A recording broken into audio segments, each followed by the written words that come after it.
Hello, chat. Welcome, welcome, welcome. We are the Crystal Gems. We'll always find a way. Welcome to Monster Camp. Happy Valentine? I was gonna say Halloween. I don't know what the fuck is wrong with me. Anyways,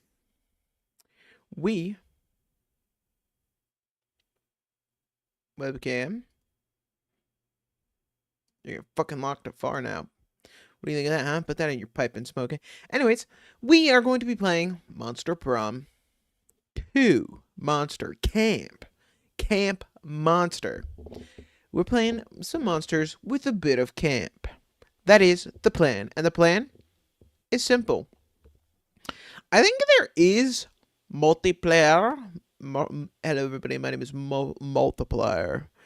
Attacking from YouTube. Hello. Welcome to the stream. Oh, you went from both. You're attacking from both sides. We're playing Monster Prom. Hey, I think Monster Prom has multiplayer. Like, if you wanted to join, I'm totally down. I think it's like screen sharing stuff. I mean, I guess open up the game and find out. If you wanted to join, I'd be more than down. If you wanted to join in this monster-thon, some might even say. But no idea what this is. It's Monster Prom, baby. Oh, okay, it's a little loud. Yeah, I know. I need to turn the music down. It's Monster Dating Simulator. It's really fun. Funny. Sound effects. Do that. Let's go. Yay. Okay, full screen. Streamer mode. Yes. Yes. Instinct mode. Instinct mode will hide the success and fail feedback from events, making it true narrative experience full of unexpected twists. Let's leave that off. Use accessibility font. Use dissociate font. Alright. It's really fun. That's all I'm going to say. Meta shop? What the hell is that? Oh.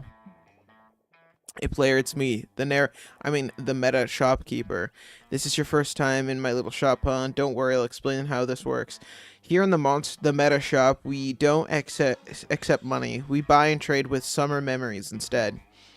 You'll earn summer memories every time you encounter a new event, outcome, secret ending, or special thing in Monster Camp. Whatever are special things you ask, well, trust me, you'll know when you see one. Don't fret, you'll also get some memories just for finishing games, so don't feel pressured. You could spend your memories here to unlock the tutorial guide, new outfit packs, gallery content, drinks, in which you can access Juan's free drinks, drinking game mode. Monster Camp truly is the gift that keeps on giving, isn't it? On top of that, if you already played Monster Camp before, you'll get your corresponding summer memories retroactively for what you've already achieved. Aren't we nice? So what are you waiting for? Either buy something or get busy playing the game. Interesting. Be careful out there. Alright. Let's do a round. And then I turned around. Play. Voice interjections. Awesome voice effects. Make your own voices. No effect. Let's use the awesome voice effects. Let's go. Huh? Nice. How many of you are there? 1. Full game. Why not? Camp Spooky. The stages of some of our dearest memories. Back then we were young and unafraid. Which school far away? Everything seemed possible as the sun embraced us on our way to camp. I forgot this is a lot of talking. Call this shit the Talk to a Podcast. Summer that was distinct power, doesn't it? You live for the days while the nights inebriate you with possibilities. It's like life could take a turn at every corner. And for us, it did. Choose your player. Obviously, we pick him. Obviously. Name. Yellow. Actually, custom name. Cram. Alright, we're going with the basic bitch name at first. Pronoun. We'll use he. That's what I use. Hope I packed enough socks. Oh, shit! We pick items? Campfire songbook. Instant post camera. Vampire sun hat. Business anal paste. Recorder. Spork. Chest 2. And blade. This.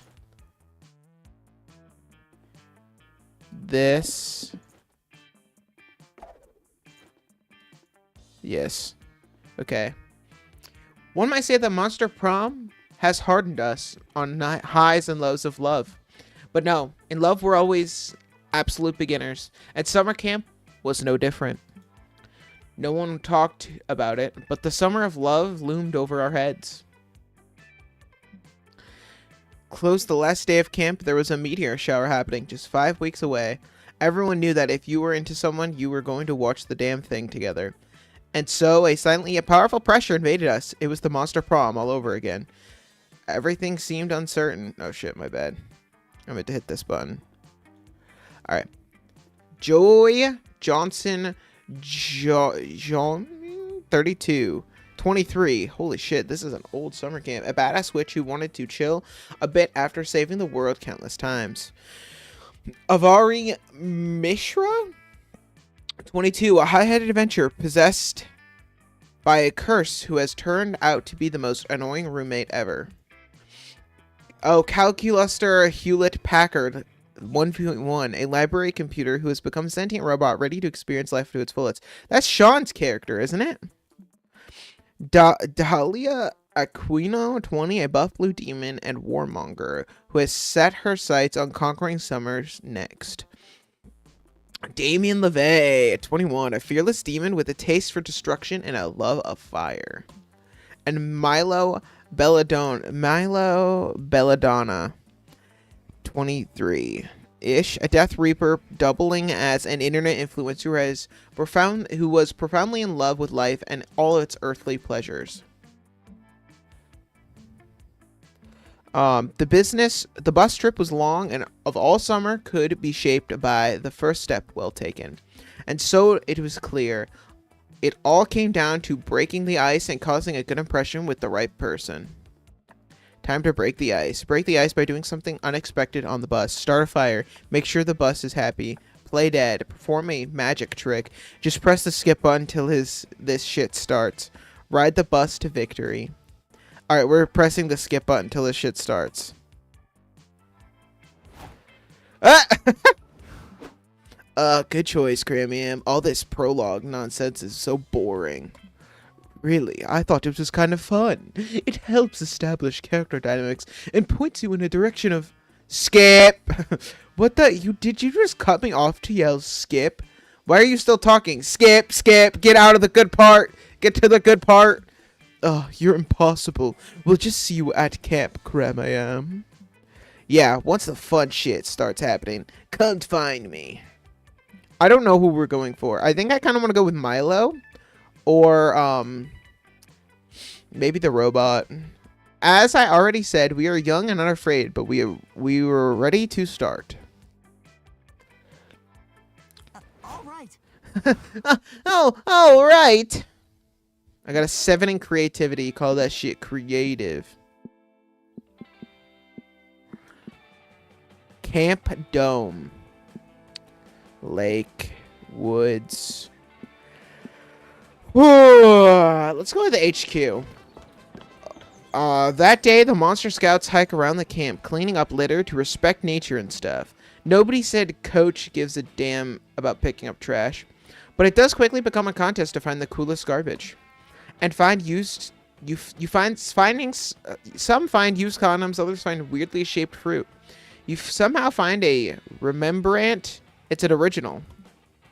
The mystery of how the Remembrant ended up here will go on to trigger the most epic adventure you all will go on during the summer, but it won't happen on screen.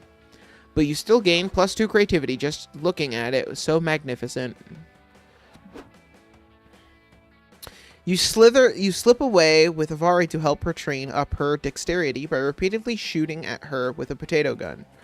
Hex keeps eating the potato bullets so nobody learns anything, but you're still having a good time when... Hey, why is there a lump in the grass over there? Why is it giggling? Hex is here.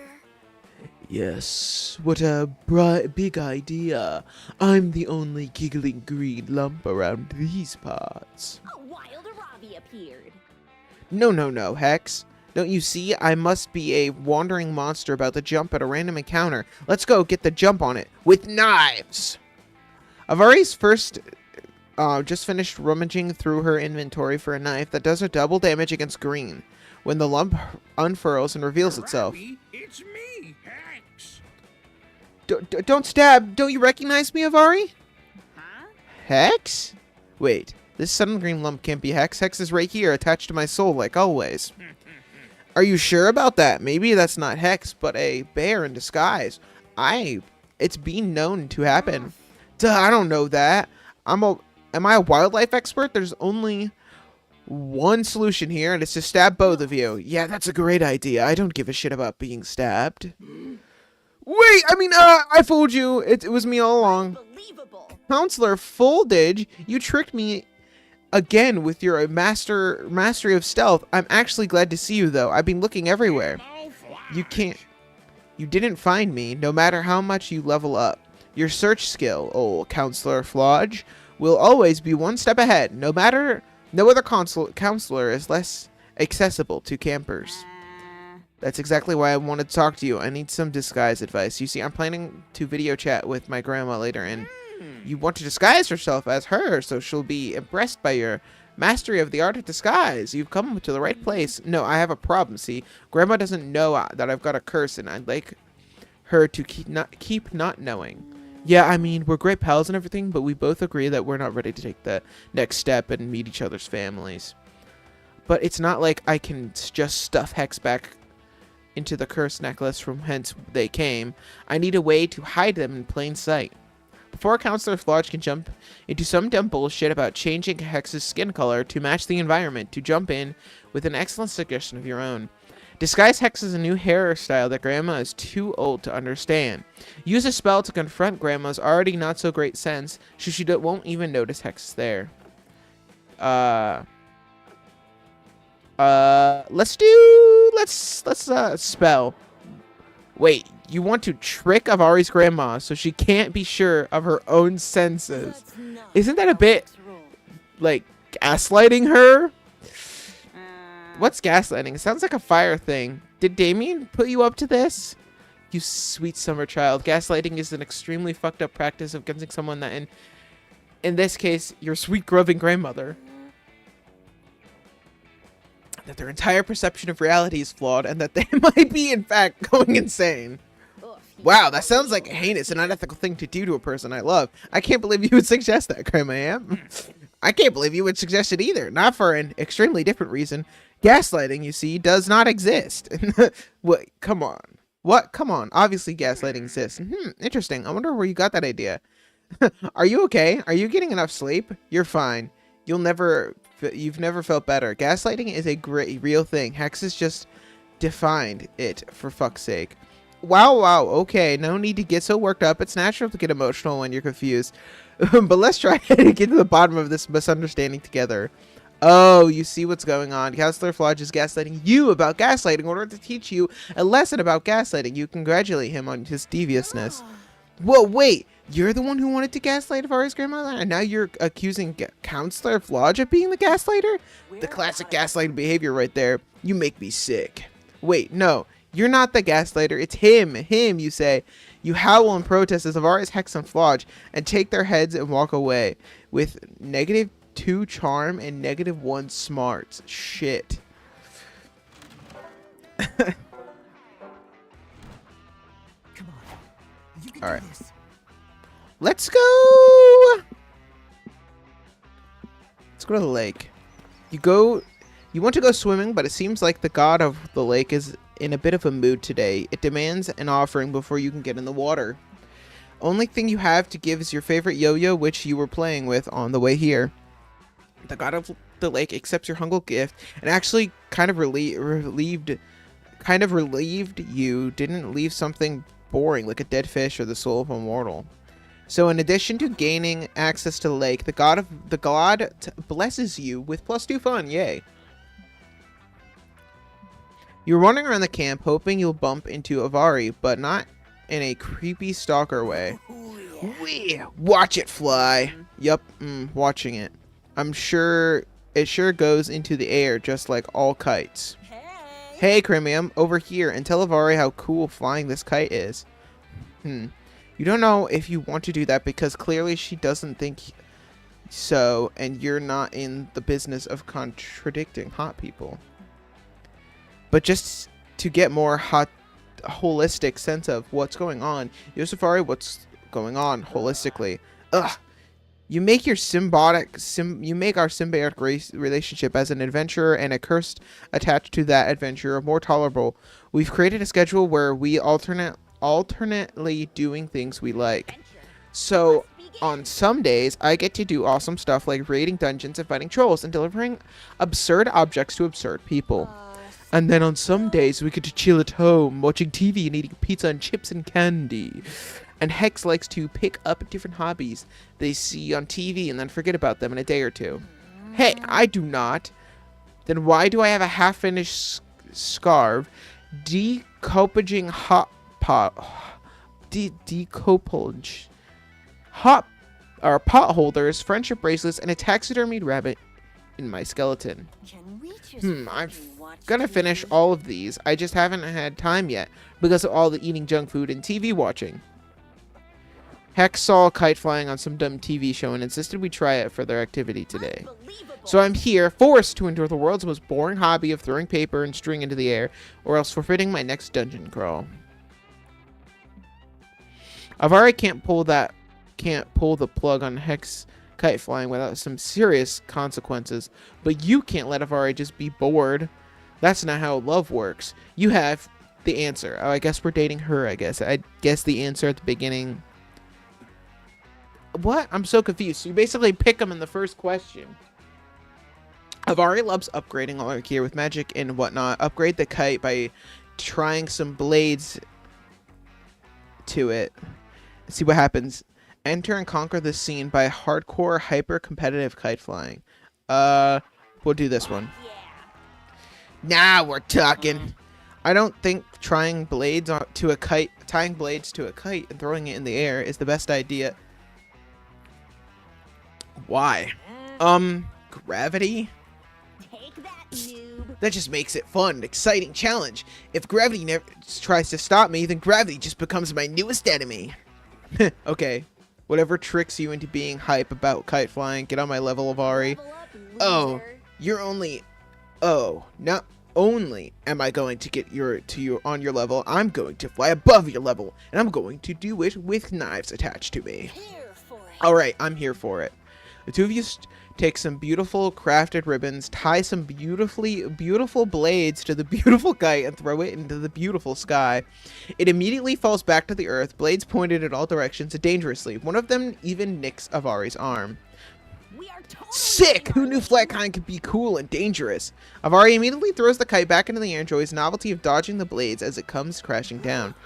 This is insane, and I'm going to film it and put it online immediately.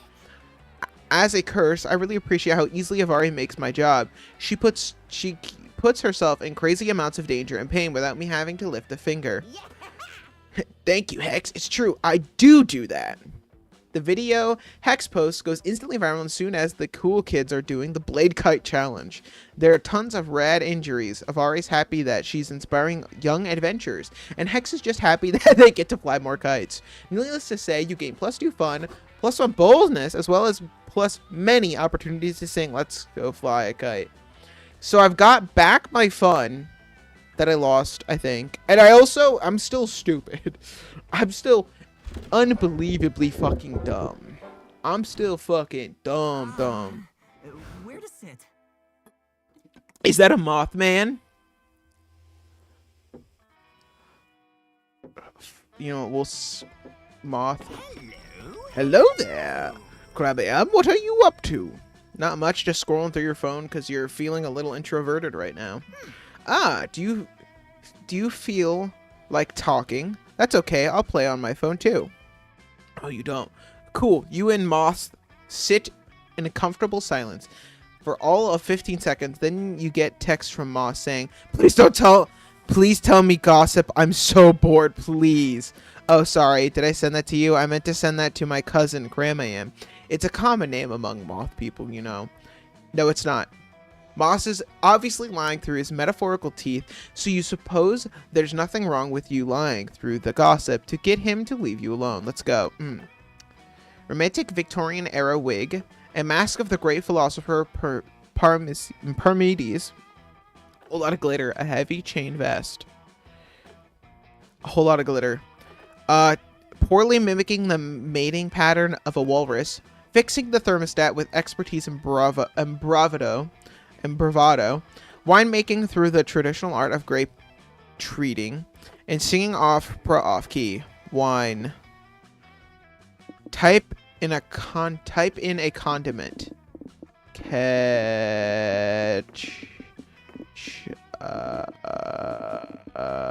Where is the U? I don't think I spelled it right. Gossip? I can't tell. Wait to tell my cousin Cram-am about it. Also, everyone else we know. Moss then proceeds to actually pull up a contact named Cram-am Man. NN. Damn, I guess it's a common moth people name after all. You have a lot to ask your parents. Your gossip circles the campfire like a bad game of telephone, and the latest version is spat back to you. It's, you know, Cram-am, right? Or Sexy Ketchup, as he is commonly known. But have you ever wondered how he got that nickname? I was recently told myself. A few years ago, Cram-am was dating this hot manticore, and they were both super into each other, and Cram-am spent all day sexting them, the usual stuff. But alas, tragedy was bound to happen since the manticore's very alternative parents decided to name them Everyone. And that day, when Cram-am, drunk as fuck, mistakenly sent his latest sext to everyone. It was a picture of him making grape wine through the traditional art of grape treating while wearing only a whole bottle of glitter and in his underwear. The message accompanying the pic: can't wait to spice up our hot plate of lasagna with my ketchup. Oh, what the fuck? And with that error, his fate was sealed. Cram-am would be no more, only Sexy Ketchup. For once, people respected the other people's privacy. No one forwarded the message, and the incident is long forgotten, but the nickname remains. Food for thought. Today, this piece of ancient gossip history resurfaces, and with it, many of our opinion of Cram-am shifts forever. Anyway, I've gotten to tell someone, and by someone I mean everyone, and by everyone I do not meant everyone. Cram-am's old flame, hee. As a result of your rumor, Sexy Ketchup, I mean Cram-am gains +2 fun. Interesting. Alright. Week 2. All right. Totally tubular. Nice. Let's go to the woods. That day, you get lost hiking in the woods. You use the stars, aka nature's compass, to get back to camp. The stars actually teach you all sort of things, like how one of the stars' Orion's belt is actually a nebula. The stars also teach you Italian, the quadratic formula, and the true meaning of friendship.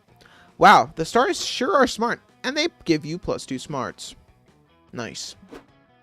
You meet Avari and Hex afterwards for some yoga, and are shocked to discover that it is actually yoga. This is here. Namaste. I saw a 2-minute yoga video on Instagram, and I'm obsessed. Did you know it involves breathing? How exotic. At first, I was pissed at Hex for making me do this, but I'm actually super into it. I'm gonna get so fucking relaxed, my head is gonna explode. Someone say sausages? You're here. You're here. Uh-huh. Nobody said sausages. Well, it's okay, Scott. It's okay, Scott. One of these days, someone will have said sausages, and then they'll be sorry. Thanks, Polly. Well, if you guys aren't talking about sausages, what are you doing? We're doing yoga. I found a pose that's perfect for you. It's called Upward Facing Dog. We're yoga masters. We know all about Up Dog and its evil twin, Downward Facing Dog. We're yoga masters. With an S. Really? You guys know about yoga? Is that why you're so relaxed all the time? Yup, that's why I'm so relaxed all the time, and for no other reason. We discovered yoga a while back and found it kind of underwhelming. Classic. But we stuck with it and made it better, and now we can proudly say that we're the best yogists in the world. Psst, Polly, I think it's Yogazoid. Come on there, there's no other guys are yoga. There's no way you guys are yoga experts. You're right, because we're yoga masters, duh, and no one's ever gonna beat our yoga high score. Oh. High score, you say? Heck yeah! 20,000 yoga points in a single session. It's unbeatable. No, nothing is unbeatable. I need the right strategy. But what is it? Yoga pants are all and well good, but the true yogazoids are, you need a set of legendary yoga armor. The key to yoga is a sequence of poses, specifically up dog, down, up dog, down dog, left dog, right dog, B dog, A dog, start. All right, we're going to do this one. Legendary yoga armor. I had no idea such a thing existed yet. No, it doesn't. You didn't think this through at all. You just run back to your tent, grab some regular armor, and spray paint yoga on all the pieces. Wow, I can feel the yoga power flowing through me as I don this legendary armor. No, it's probably just spiders. The armor is full of spiders because it's old and you found it on a skeleton. Alright, it's time to yoga the fuck out of this high score. Let's freaking go. It turns out that the suit of rusty armor, plate armor, is not good for breathing, flexibility, or chilling the fuck out. And Avaria's suit sweating in rusty heap on the ground. Wow, you really give it your all, huh? You tried. Which is a bummer because it was nowhere near enough. You got way less than 20,000 points, yoga points, and not even a funny number like 420 or 69. You just got 8. That's okay though, because winning is not what's important. What's important is us laughing at you for losing. Come on, Scott. Let's laugh at Avari while we exit the scene. Ha ha ha ha. Ha ha. Goodbye, friends. I love you. Please stay safe. Farewell. Bah ha ha. What happened? How could the legendary yoga armor fail me? Wait, you actually thought it was yoga armor? I thought it was a Dragon Ball Z train under garbage situation to increase your power level situation. It's regular armor, made out of metal. Actually, I think the breastplate might be a trash can lid. What, Krimium? How could you betray me like this? I'd kill you for this, but I seem to have suffered a lot of spider bites, and now I'm sleepy. But I owe you one, murdering. As soon as I wake up. You and your dumb bullshit. Better hope Avari forgets about your murder debt. While she's sleeping. You lose -2 boldness and -1 charm. Well, to be fair, I wasn't going for this, but, like, I'm confused. I'm trying to go for literally anyone but you, and you keep following me. Leave me alone. All right. Let's go to the Camp Dome. That day at the Camp Dome, you play hacky sack. It's all fun and games, literally, until the hacky sack fails, and against all of your knowledge of hacky sack's supposed competition, it breaks upon hitting the floor. What the fuck? The good news is inside of theirs, +2 charm. You call dibs. After that, you head to the lake, and Hex and Avari's testing out her new Zora armor, and you're helping Hex chug as much water as possible. This is so awesome, you guys. I can breathe underwater and do a whirling whirlpool attack. Gods, I'm so glad I spent 200 million rupees on these greaves.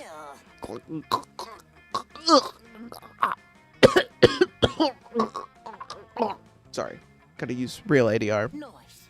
Sorry, my mouth was full of lake water. I was trying to say, fuck yeah, this is fun as shit. Lake time with Crammy and fucking classic vibes. Suddenly, all of you hear a weird voice calling out that you hear across the lake. Hey, Leon Munchers, heed my message. You look over and see a messenger emerging from the trees. He's holding a letter, a scroll, and he looks super stressed out. Ah, messenger. Looks familiar. I swear I recognize him. Maybe it's someone I cursed in this place. Adventurer Vari and Adventurer Hex, Adventurer Crab I am. I have searched for you many moons to deliver. Yeah. You've got an important message for us. Life or death, blah, blah, blah. We know the deal. Give me the scroll, noob. The messenger gives Avari the scroll, but right afterwards, he collapses on the ground. He appears to be dead. Should have had a stamina potion. Am I right? Anyway, it looks like the scroll says, adventure to the northern woods. Bring this scroll. The ring of sustenance awaits you. You guys, this scroll is the main quest energy. It's kind of weird, but I bet this is an initiative invitation to a dope-ass dungeon. Ooh, I can smell the loot already. Holy shit. Hold everything. I just realized why I recognize this messenger. He's an actor. I saw him on TV in a commercial for that new bagel place that's opening up around here. Then, if he's an actor, that can only mean the Ring of Sustenance, the new bagel store. Avari, that scroll is a dope-ass guerrilla marketing advertisement. Yes. Oh no, it's definitely a dungeon invite. Not everything is about bagels, Hex. And the Ring of Sustenance is a super dumb name for a bagel store. Psh, not everything is about motherfucking dungeons, Little Miss Dungeon Liker. You know what, Hex? I do like dungeons, and I'm not ashamed of it. You green fart cloud. Huff my shorts, you loser ass, Sandre ass, RPG ass, nasty smelling ass, full inventory ass, Koopa Troopa looking ass bitch. Oh, hell yeah. You've been waiting for Hex and Avari to have an argument, so you could support one of them in a heroic gesture of romantic friendship. Pick a side. Hex is right. You found the message, IMDb's page. His name is Todd Zombiehead, and he's defo an actor. Avari's right. That's no actor, and I can prove it by hurling his corpse into the sea. Huh. Cramium. I think that messenger is an actor, so I think he's actually dead. Probably wouldn't be a super chill to throw. Yeah. Fuck yeah, Cramium. Let's hurl the corpse into the sea. Avari is very psyched about your corpse hurling idea. You three dare drag the corpse to a nearby cliff and overlook the majestic stormy ocean. Damn, those are some big waves. Kind of makes you think about how small and feminine we are. Am I right? Psych, the ocean can eat my ass. Shut up, Hex. Okay, Cramium, time to hurl. I'm thinking we do a classic dead or alive test. We toss him in, and if it floats, it was a corpse. And if it doesn't float, then we get all the experience points from killing the messenger. It's a win-win. God, I can't believe I can't believe I have to put down my pizza roll blasted goldfish to fucking voice some reason here. I hate being the voice of reason. It's not a vibe. But holy shit, this makes zero sense, Avari. We got totally striked. Even if you prove this guy is actually dead, that doesn't help us figure out the scrolls. Oh my god. Just let me throw this corpse into the ocean. I know it doesn't help us that much, but I really want to toss him. I haven't thrown a body off a cliff in like 2 whole months. You know what? Alright, do it. Yeet that man back into the mother ocean.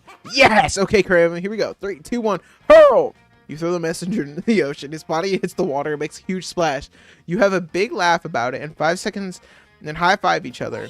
See, the total improved by point. Throwing corpses to the sea kicked ass. I still think I'm right about the bagel shop, but I admit the splash was dope. Now, let's blindly follow this scroll to the northern woods. Fuck yeah, you're coming too, Cram. I'm officially making you our third-party member for this quest. I know you're only level 3, but don't worry, I'll keep you safe while we're in the dungeon. Just stay close to me, okay?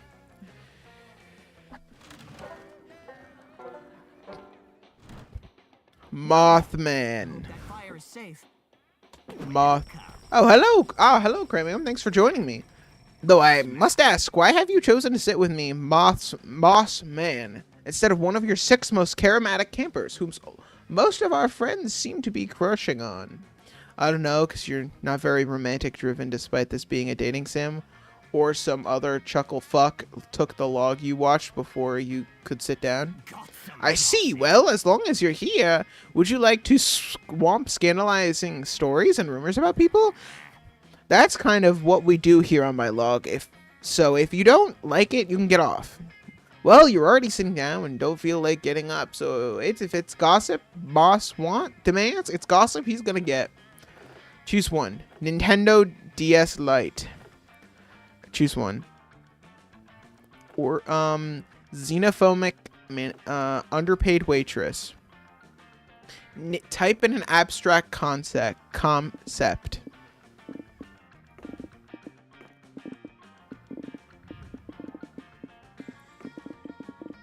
That would be funny, but let's not.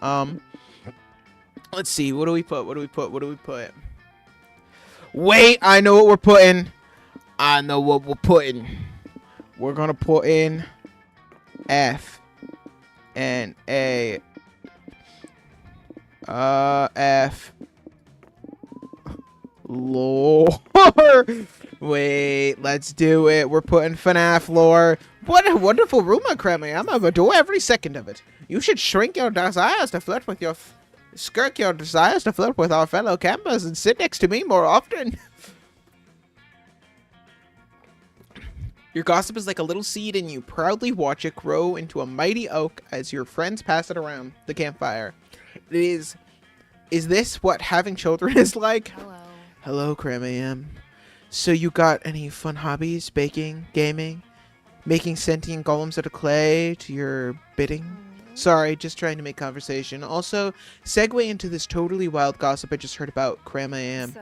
So, see, Cram's got a particular weird hobby. He's apparently likes to knit homemade Nintendo DS lights and sell them on Etsy. His store is called Cramium's Circle of FNAF Lore. Interesting name, no? Maybe I'll even order something before camp is over. But what's even weirder about Cramium's Circle of FNAF Lore is that Cramium gives underpaid waitresses a 75% discount on all purchases. What? The explanation of the Etsy store page is that Cramium wants to give back to the economy, the community that shaped him into the man he is today. Whatever that means. Bye. Personally, I think Cramium's hobby only makes him sexier. And hey, to each their own. What do you think? This will certainly be a rumor to remember, and everyone will definitely remember that Cramium gained +2 creativity. I make hand-knitted Nintendo DS lights and give... What'll it be then? I'll take a gamble. I'll use my skills. Gamble! Ah, welcome! You new here?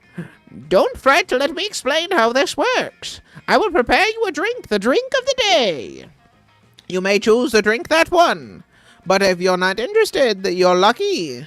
There's a mystery box with a second option. It could be better, it could be worse, but there's one thing for sure. It'll be mysterious. And these drinks, look, choose whatever you want, but I'm not responsible for whatever you put in your mouth.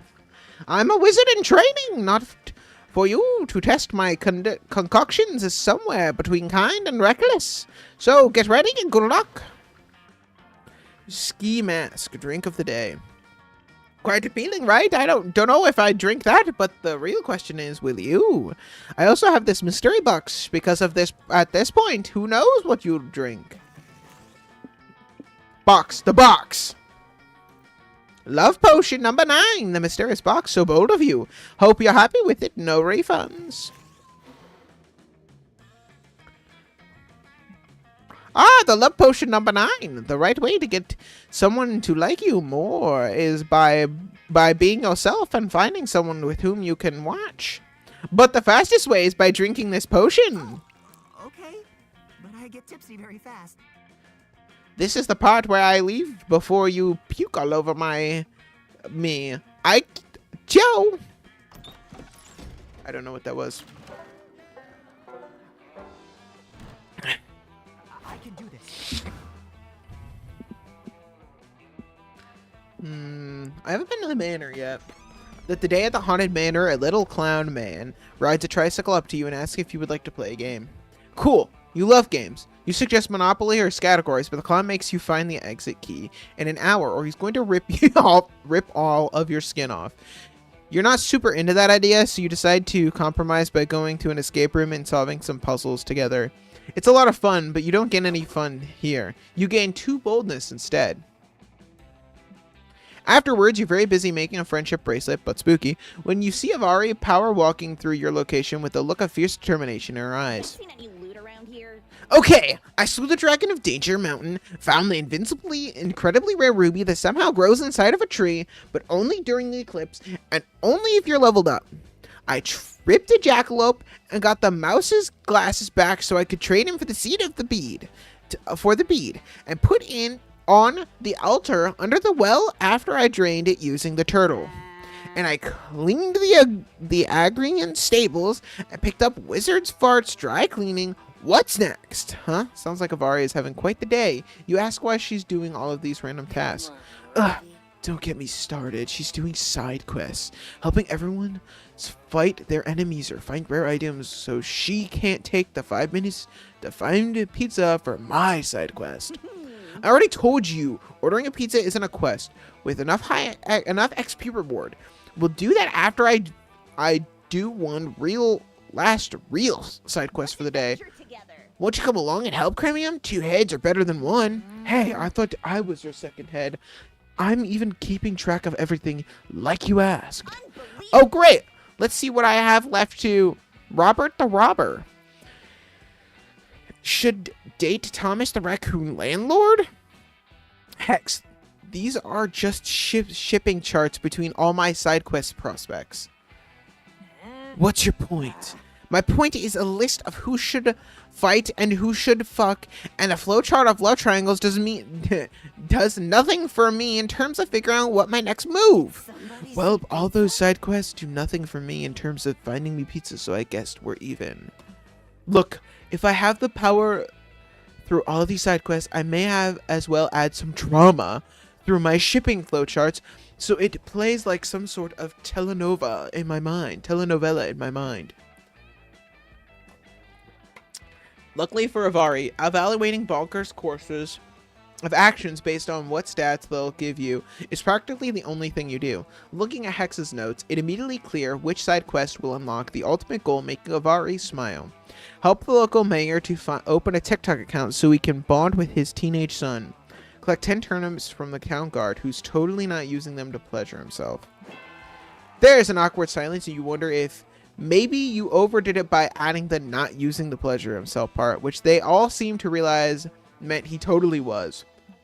This will be I live for the scandal of it all. Guard X turnip, OTP, let's go. As long as I get my loot and XP, I'm always collecting random shit for random shitheads, and I've never questioned what they're doing with it. I'm not about to start now. It's easier to just assume it's innocuous. 60 ore here, 5 apples there, 2 gallons of lube and a leather mask, a dragon cock, you know, just normal stuff. Roger, let's go collect some turnips for stew, maybe. You agree to buy it into this mass delusion to go get some very normal and non-sexual turnips. You give cheese to the psychic hog who tells you how to fight the Gru in the darkness before giving hot cocoa to the snake for a back rub, and somehow at the end of it, you have like 600 turnips. The logic is concluded, and it makes for a fun bonding adventure. And at the end of the day, you find yourselves presenting the blushing guard with a fuck ton of turnips. Don't worry, we don't judge. Which vegetables you stick up your butt is none of our business. Oh no, says the guard, looking mortified. When I say romantic prospects, that wasn't a euphemism. I want to build myself a nice turnip boyfriend to go on dates with. The life of the town's guard can get lonely, and lately most social interactions just make me anxious. Good evening, turnip boyfriend. Don't you look dashing? Produce for me? I shouldn't have. Thai food and a movie? I'd love to go. Is he talking to the turnip boyfriend too? You're so nice, Mr. Town Guard. I'll always accept you as you are, and I'll shower you with unconditional love and omega-3 fatty acids. Live for the plot twist of it all. Shockingly, I think the butt thing would have been less bizarre, and this is somehow actually pretty cute. They're a good couple. Hey, Cremium, since you're the one who suggested it, maybe you'll be my turnip date one day. You were suggesting... The mere suggestion gives you turnip +2 charm and turnip +1 smarts, which thankfully works or it gives you turnip and then turnip, which thankfully works just like the regular stats. Oh, that was a rare achievement we stumbled upon. Sure thing. I don't know how we managed that. Okay, we've been everywhere. Let's go back to HQ. It's been learning new skills in the Monster Scouts. In order to earn badges, you earn a badge for healing a wound using only the bark of a tree. You earn a badge for writing poems in iambic parameter. You earn a badge for building a blackberry using only real blackberries. Nice. Completing all of those unexpected, probably useless lessons earn you +2 creativity. A few hours later, you're out adventuring with Avari and Hex, and y'all followed the scroll from the messenger, and now you're deep in the northern woods. You've already found several environmental puzzles and a few cryptic clues. Each solved puzzle, you draw closer to the secret location of the Ring of Sustenance. Strangely, all of the puzzles and clues so far have been vaguely bagel-themed. Whoa, once I rearranged those glowing stones to spell locks, the scroll appeared. Bam! This is some dope-ass Gorilla Bagel Shop marketing. This promo slaps. For the last time, Hex, these clues are leading us to a dungeon, not a fucking bagel store. It's so obvious. Ugh. You'll see when we get there. What does the scroll say? Psh, whatevs, bagel hater. The scroll says you're near the end of your quest. Triumph and adventurers. Walk 2 miles to the north, and the ring awaits you there. Whoa. Finally, we solved these annoying intro puzzles, and now we get to dive headfirst into some sweet dunge.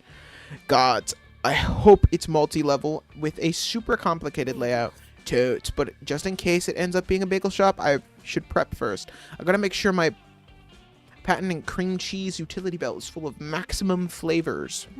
Gross, but also, yeah, we should get ready. I should head back to my stash and optimize my inventory. I'm all short range and high damage right now, and you know what I mean. I've already put a bag over your head. It leads you to her nearest fully stocked weapon stash. She starts reviewing her inventory. Okay, I just gotta pack enough for a full dungeon run. Let's go with 20 green potions for healing and 20 red potions for mana. Aren't mana normally blue? And 400 apples in case I need a quick +5 health. I'll need all 128 different types of crafting material. Dungeons are unpredictable. You never know when a mini boss is going to be weak to iridium core. And when I have my weapons as of now. I got 8 swords and 14 crossbows equipped, each with slightly different attack and range stats. These are all 100% necessary. Damn, Avari, hoarders, my hoarding addiction called, and their absurd collection of useless shit back. Okay, I have one last inventory spot open. Ooh, I know. I'll take the Axe of Golden Demise. I looted off a Lightning Warlock mini-boss last week. Fuck that, Avari. You know we share inventory space, and I need that slot. I'm planning on getting covered in schmear. So I've got to take my package of 200 paper napkins. Napkins? They're completely a waste of inventory space. We're not going to be fighting to survive in a dungeon, okay? We're going to have time for snack food nonsense. Ugh, dude, you take up 99% of the inventory space. You can't give me one slot? Where did you learn to share? The toilet school? Avari and Hex are fighting again, but luckily for you're an expert in conflict resolution. What's the best use for Avari's last precious inventory slot? Hex, the Axe of Golden Demise isn't for slaughtering enemies. It's for slaughtering bagels by chopping them perfectly in half. Avari napkins are just tiny shields. All right, let's do that. Psh, bullshit, Cramium. You're making up a dumb lie to trick me into impress Avari. I'm not gonna fall for it like all the other idiots around here. No, he's right. The Axe of Golden Demise is the pinnacle of bread slicing weaponry. I'll prove it. Avari equips the Axe of Demise as her default weapon, and she now has an immunity against lightning-based attacks. Alright, I'm ready. Now we just need to test Bagel. Hex, got one on you? You know I do, mofo. Hex summons a bagel out of thin air. It's impressive, but also unsettling, because where the fuck did the bagel come from? Was it in their pockets? Or is this one of Hex's supernatural abilities? They can summon bagels. I'm the narrator, and I don't even know. Throw the bagel at me as hard as you can. I'll show you the true power of the Axe of Golden Demise. Believe it. Whatevers. I've said it before, and I'll say it again. Bagel yeet! The bagel flies through the end. Avari slices it through it perfectly. The Axe of Demise shimmers as his legendary blade parts the bread in twain. Avari of Avare's technique is so flawless that somehow toast the bagel. One slice lands in Hexazane and the other lands in your hand. Toasty. Oh my god, I was so wrong. This is awesome. Fuck the napkins. This unbelievably sharp murder weapon is the ultimate bagel eating accessory. Yep, didn't you read the flavor text? The axe was crafted by a legendary blacksmith who was made out of bread, right, Graham? Psst, thanks. I really wanted to test out this bad boy. When we get to the dungeon, I'll slaughter a goblin in your own. Once again, your conflict resolution skills have saved the day. Now prepare yourself. The ring of sustenance awaits.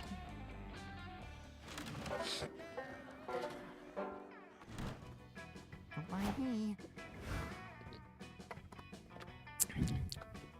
They're not even there. You know what that means? Gossip! Hello there, Crimium. I've just heard the most interesting gossip. Would you like to hear it? You could take it or leave it. You're ready? You're really here just to relax by the fire. I'll accept your silence as a yes. You'll never believe what I just heard.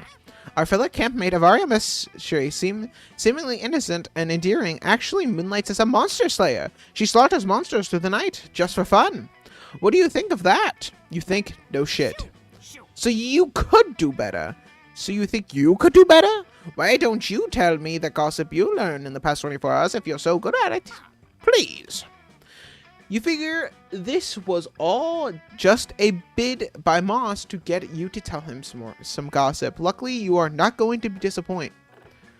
Naruto LARP. Yogurt-themed sexcapade. Coyote Mud Wrestling Championship. No pants poetry reading. Yogurt-themed sexcapade. Choose one. Reincarnation of Freddie Mercury. Flaming sword follower. More evil twin of Jeff Bezos. Type in a long cylindrical object. My dick. No. TP roll. Okay. Holy smokes, I never would have believed it. This blows my Avari/Slayer revelation out of the water. I can't wait to tell everyone around the insane double live people of Camp Spooky nearby up here to be living. Before you know it, everyone's repeating your juicy, blatant, untrue rumor. I heard this weird thing. Hey, have you heard about Cramium yet? Well, listen up, because this is a very interesting tale. A few months ago, when Cramium went out on his yearly yogurt-themed sexcapade, he met an attractive stranger and began a secret relationship with them. It was quite the steamy affair. Cramium's new partner was fun, witty, and smart, and they really knew their way around a TP roll in bed, if you know what I mean.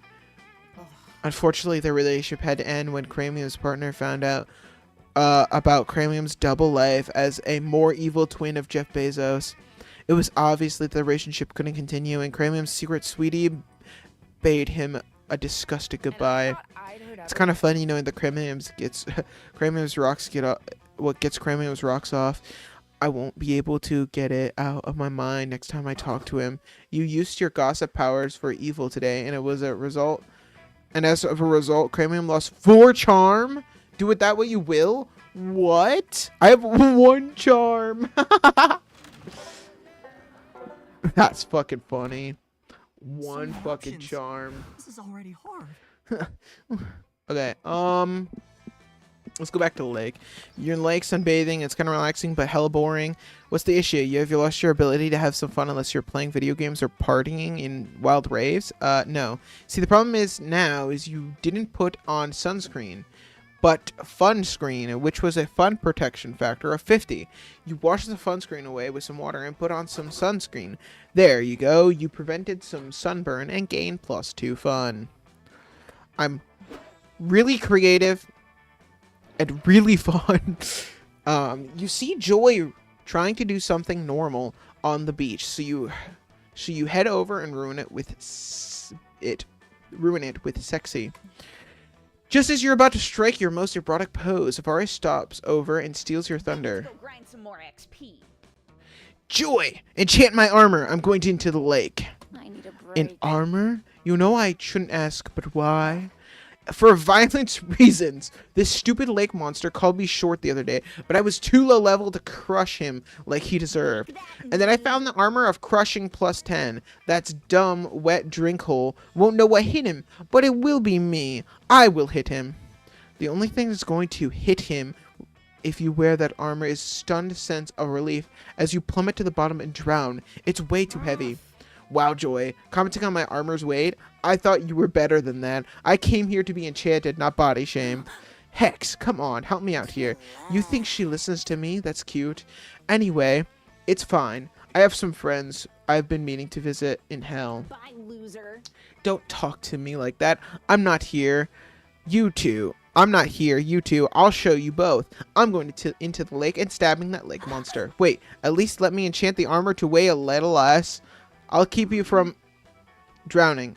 Hey, boy. Hey, lifeguards. Over here. Whoa, hey. Whoa, hey. Chill out. What's up? Avari's drowning in the middle of the lake. Didn't you see her form from the lifeguard tower? Oh, we put blackout curtains on the windows in there. All the sunlight was making it hard to sleep. Man, one of us should probably get her, huh? But I'm like just really not feeling it right now. Rock, paper, scissors. You're on. You better not throw a rock because that's what I'm planning to throw. Do lifeguards square off and proceed to both throw a rock 15 times in a row. Surely there's something better to decide this. Oh yeah, duh. Stu, grab the emergency Scrabble board and you don't stand a chance. Man, if Avari dies in the lake, it's really gonna kill the horny summer vibes. Quick, suggest a faster way to decide who saves her. Compose an insightful online quiz that determines who's best suited to save Avari. Promise a competition to see who can save Avari the fastest. Loser has to save Avari. Dude, that's awesome idea. They never let us do competitions like that in lifeguard school. Yeah, mostly because we never went to lifeguard school. I'm not even sure lifeguarding school is a real thing, which means there's nobody to tell us not to do this. Let's go, dude. Two of them dive into the water and speed toward Avari. Soon she's back to shore. I win, and that was awesome. I should be a lifeguard. That was not awesome. I did not need saving. I was only drowning to lure my opponent into a false sense of security. Hey, no fair. I forgot what we were doing halfway through and stopped swimming. Rules are rules, dude. You lost. You gotta do the thing. Weak. Fine. Help me drag her back into the lake so I could save her. Wait. It's too late. They're already snatching Avari away and threw her back in the lake so that they can swim her back to shore again. There, I brought her back. Are we even now? Even for what? Well, that's an unbelievably pointless. Except for the point of my sword, which I used to stab those fish during my surprise return attack, which was my plan all along. Avari's so pleased, she even shares some of her loot with you, and Joy's at least mildly impressed that you tricked those idiots into doing their jobs twice. All in all, I think this is worth +2 fun and +1 boldness, don't you? Damn, this is rough on my throat. Oh. Come on! Let's go to the dome. Another day at Camp Dome, another day trying to survive a deadly battle royale game. Fuck, I accidentally hit the tab out. You managed to murder 10 people in 20 minutes. What a feat. The audience roars and will certainly give you a lot of boldness. But wait, excuse me. Shouldn't you gain boldness but charm? Even if that doesn't make sense, you want charm. You think quickly and make a fancy hat out of the guts of a corpse. The audience is woed and grants you +2 charm. Much better. Oh, I was low on charm. After surviving that, you meet up with Avari to check out a new dungeon she's been telling you about. 3-hour hike and several side quests later, you're finally there, but something seems a little off. What the hell? All the loot's been hung on clothes hangers and arranged in shops. And where's my huge hype battle music? This is just bloodless covers of 90s soft rock hits. The troll leaps out from behind a fake fern and prepare for a random encounter, he cries. And now this is more like it. Let's go. With flavor, he continues, displaying a tray of piping hot cinnamon pretzel bites. Try Pretzel Prison, located on basement 2. Come on, this is dumber than speccing into defense for a solo DPS build. I don't know, Ravi. These pretzel bites were pretty dope. I'd say we hear them out. The pretzel bites aren't saying anything. If they were, at least that would be an interesting... who ruined this dungeon? You mean who significantly increased the property value of this dungeon, my little money bundle? Mr. Papas. Mr. Papa CEO, it's a pleasure to meet you. I'm the one responsible for turning this hole in the ground into a prime investment opportunity. Dungeons are terrible businesses. They don't charge admission. They carry enormous legal liabilities, and adventurers are always catering off the merchandise for free. Next time. Whatever. The only business that belongs in dungeon is the none of yours kind. Come on, Hex. Let's go back to camp. Oh. Shopping mall. Oh, you mean let's go back to mall? That's right. I purchased Camp Spooky, and I'm turning it into another shopping mall. After all, the employees at this shopping mall need somewhere to shop. Don't you agree? You villain! I'll show you how a real adventurer shops by stabbing you and then taking your organs. Because that's how I get most of my loot. You fool, you think mortal weapons can hurt me? I have 6 guys on retainer whose job it is to get stabbed on my behalf. You'll have to do better than that. Damn, he's right. I can't beat him alone. I need to form some kind of anti-capitalist adventuring party. But Avaris got no idea where to start, and Hex is too busy watching reruns of Wife Swap to contribute. It's up to you to suggest the perfect team-up. Small business owners hate big business owners, gathering local entrepreneurs to form a small business mecca. Seek out the powerful and secretive committee of secretive order of e-commerce. It is said that no shopping mall can stand against them. Oh, I'm not too smart. The Order of the E-Commerce? Of course, legends tell of the great battle they fought against the forces of brick and mortar in the times before. But how will we summon such a powerful magi to aid us in our time of need, says an elf in 3-piece suit, materializing out of nowhere. Don't worry, we're already here. What? That's impossible. How did you get here so quickly? Easy. Our tracking algorithms have advanced so much that we know how and what you want before you even do. A pizza. I want waffles, says the elf, handing Hex a piping plate of hot ones covered in syrup. Whoa, I really did want waffles. That's not enough. Waffles, says the elf. I know. That's why I brought even more. Ha! Yeah, waffle life. No, that's not what we need right now. We need our 10,000 AAA batteries, says the elf, as batteries rain from the sky. No. I'm trying to ask for a one life-size mold for sculpting waffles and batteries into a warm, fuckable carb wife. Coming right up. Stop this, you twit. What on earth makes you think we want these things? I'm sorry, says the elf, gently removing Avara's hand from around his neck, but the algorithm never wrong. It's always right. Here in Cramium's search history. oh, okay. I think I'm gonna let you solve this shopping mall problem on your own, Cramium. I don't want anything to do with your syrupy shenanigans. Now look at what you've done. The fuckable waffle mold is clearly a cursed object, terrible for property values, and now I'm going to have to hire an exorcist before I can build anything here.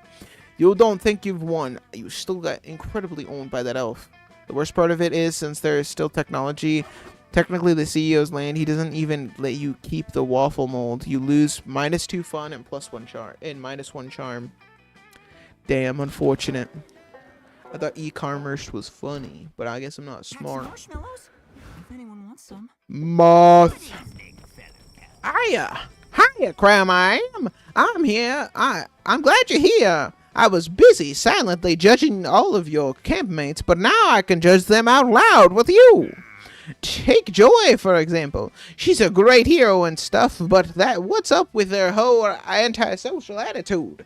Do you think she's hiding anything? You know anything in particularly juicy? Someone, Cramium, I must know. Okay, geez, okay. It looks like this moth really needs some juicy gossip in his life. Better get to making some up. Doing intense pelvic yoga. Yo, Tyler, welcome. Chugging an entire blue slushie. Headbanging to ABBA. Backflipping off the Eiffel Tower. Choose one. President of the Atlantic Ocean. City bus chair. Emoji data analyst. Laxative quality assurance tester. Name a type of emotion.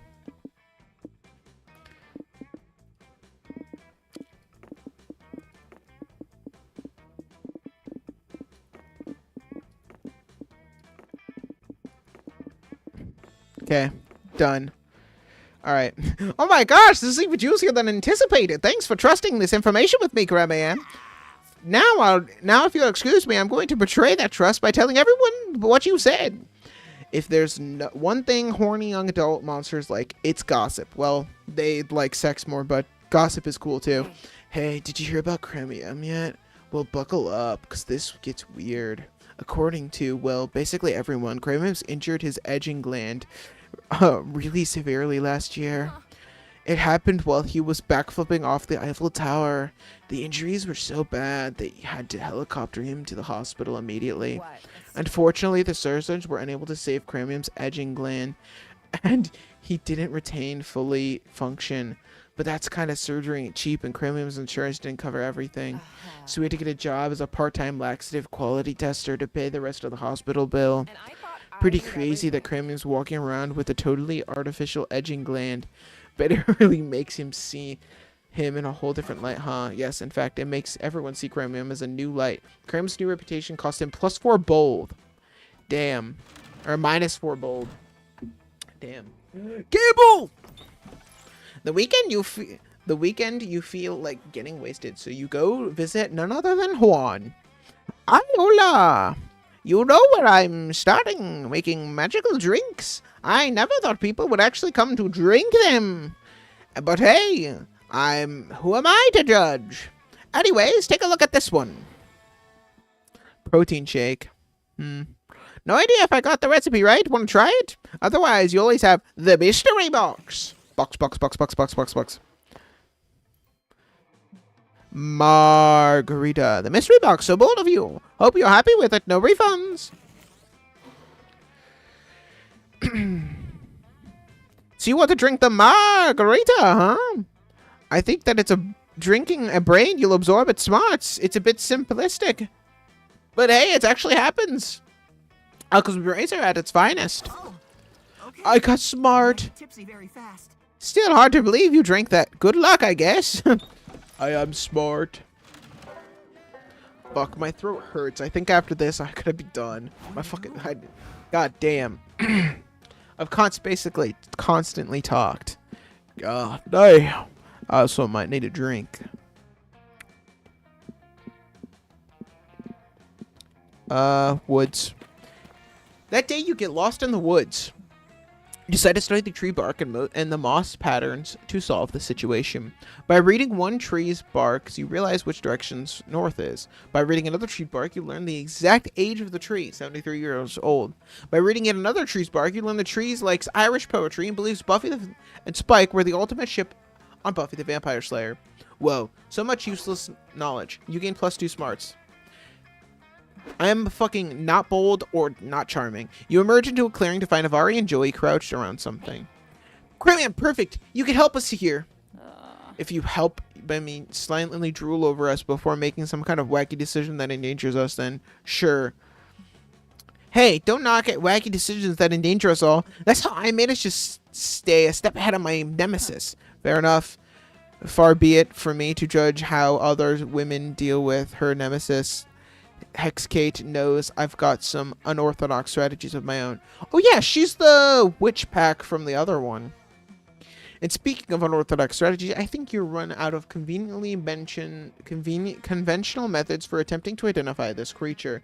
Oh, so it's a creature. That's more than you were able to figure out by looking at it. It gives you a mournful look with one of its fins. Are you gonna I don't know, guys. I still think it's a salty pretzel and we should try eating it. For the last time, Hex, I'm not eating it until I know for sure what stat bonuses it'll give me. And I won't know if we can't identify it. The creature unperturbed photosynthesizes indefinitely. Well, by judging by its aura, it's some kind of petrified seagull. The creature winks at you with it's either a mouth or a Ethernet port. And by its droppings seem to indicate that it's more like an illustrated guide to how a bill becomes a law. The creature somehow acquires about a dozen more fingers. Ugh, I want to just leave this rotten thing alone, but I'm consumed by the fire of discovery, I must know. So what do you say, Joy? This is the point in the adventure where we ask for aid from an unlikely ally. I guess so. What do you think, Chromium? How can we figure out what this creature is? And And don't say try having sex with it. I know where your mind is at. You sheepishly crumple up the big neon sign you made that reads try having sex with it. It's time for a plan B. Look up its call using Shazam. When in doubt, it's a bear. You burst out your phone and Shazam, the creature's distinctive call. After a little bit of processing, a single word appears on your screen. Anaconda. It's an anaconda. That was easy. Nuh-uh. Don't you hear what the retro bass line and those rapid fire lyrics? That's Anaconda by Nicki Minaj. So obviously, as I was saying the whole time, this creature is just Nicki Minaj in an especially dope costume. Okay, first of all, you thought it was a salted pretzel. Second of all, this thing is neither the right shape nor size to be Nicki Minaj. But if it really is playing Anaconda, there's something else it might be. Hold on. Let me consult the Eldritch Internet real quick. Joy's eyes roll back in her head as she communes with the all-knowing spirits which haunt the mortal plane, and also Google. Yep. As I expected, the Hissity Abomination is the product of a marketing scheme to sell singles of Nicki Minaj's Anaconda in the forest. Though genetic engineering, music marketing, professionalism sought to create a singing anaconda by combining DNA from an actual anaconda, Nicki Minaj's ass, and a falcon.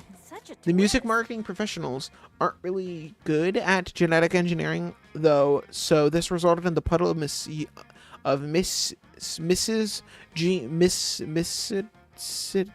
genes we see now before us. So we shouldn't eat it, not unless you want Avari to be forced to twerk ceaselessly until she dies. No way. Then whose neck am I gonna haunt? Your motives are truly noble. Not your motives, though. You just wanted to boink your campmates. And at least right now, you seem to be on your way to achieve your goals. You gained +2 fun and +1 charm.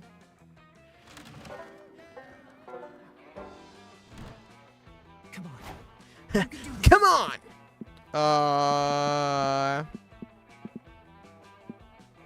Let's go to the manor. You go to the haunted manor with a group, only to immediately split up once you get inside, as is customary.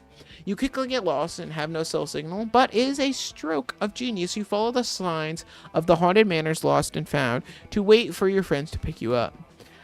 You find all sorts of cool lost knickknacks while you wait. Some bloody gloves, a haunted iPod that only plays The Thriller by Michael Jackson's, a totally normal Furby that still managed to be the creepiest thing in there. At the bottom of the box, you even find +2 boldness. Yoink. Who in their right mind would just throw that away? Afterwards, you meet up with Vari and Hex.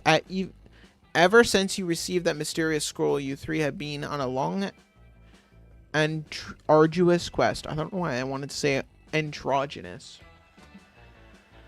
You solved countless puzzles, followed clues after clue, and prepped your inventory, and now you're finally here, the secret location of the Ring of Sustenance. What the fuck? It's just a big dumb wall.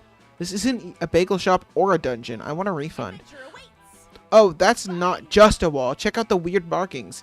We've got to insert this scepter before the second puzzle, and there. That should work. Suddenly, the ground below you starts shaking, and the wall crumbles away, and opens a huge dark cavern.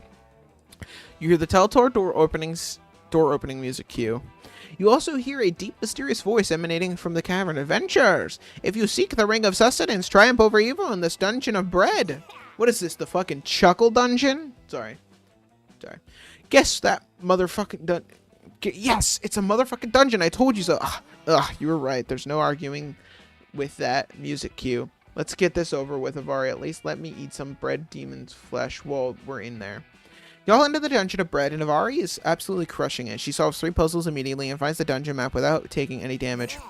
Boo, dungeon map sucks. Why do you need a map of a dungeon? What is this, school? Are you kidding me? The dungeon map is half the fun. You get even better when you get the compass. Avari takes out the mini-boss with 3 hits and locks down the boss key. Soon after arriving to the boss chamber, it's quiet. Too quiet. This is going to be such a sick boss fight. Check out that huge lava pit in the middle of the room. Pretty dodgy, if you ask me. I bet the boss is going to pop out of... Ah! Avari is totally right. The dungeon boss leaps out of the huge lava pit. It's a massive fire-breathing lizard. You piece of shit, come to my fucking house. The dungeon boss roars. Fucking fight me to the death. Yikes. You cover in the corner while Vari battles the dungeon boss. She dodges its attack sequences and gets in a few parries, but her attacks don't seem to be working. Shit, why is it not taking any damage? This was a bread-based dungeon. I didn't expect a fire-type boss. My weapons aren't optimized for this. Holy shit, we're gonna die. I can't die. I have leftovers in the fridge waiting for me. Calm down. We need to figure out the dungeon boss weakness. Everybody has a weakness, right? Can't believe I'm saying this, but Cramium, I need your help. You're going to help Avari, but you're going to literally die trying quick. There's the best way to figure out the dungeon boss's fatal weakness. Attack the dungeon boss in its heart. Text is to its ex-lovers and ask if they be willing to spitefully share its weakness. Attack the dungeon boss in its privacy. Hack into its laptop and snoop through its search history until you find its weakness. Let's attack its lovers. Oh, not so charming. Psychological warfare. Getting into the dungeon boss. Messy. Past relationship. Damn, Cram. You're kind of ruthless, huh? You whip out your phone. After a few minutes internet stalking, you find the dungeon boss's Facebook profile and check its profile picture. Looks like the boss used to date a warlock named Gerard. You send Gerard a friend request and DM him asking if you can tell him the dungeon boss's weak points.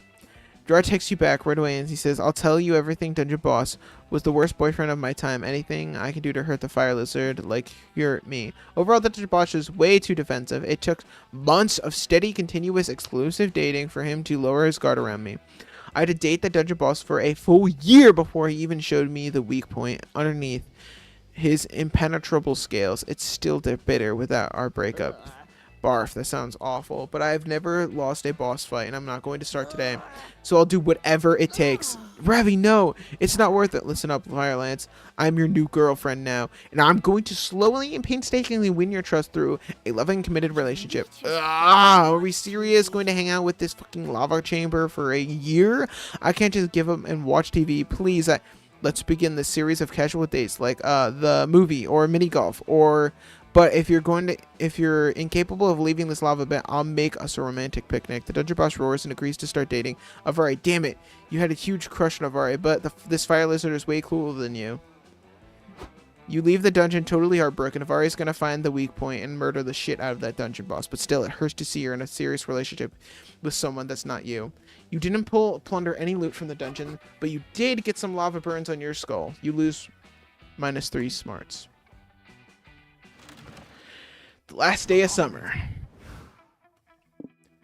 Who would be your summer love? Let's do this, I guess. Ask Avari to go in the meteor shower. Yes. I can do this. You finally gather the courage to ask your beloved to watch the meteor shower with you. Wait, you want to be my summer fling? What? I don't know. I'm a markswoman and a slayer in the most strategic composition.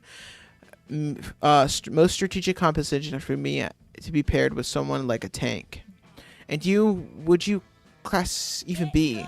Is there a class that's less very lonesome monk or wizard but super lame? I don't know, but you get the gist, right? The pain of the rejection is too much. You decide from that day on to devote your life to weightlifting, and you will weightlift your pain away.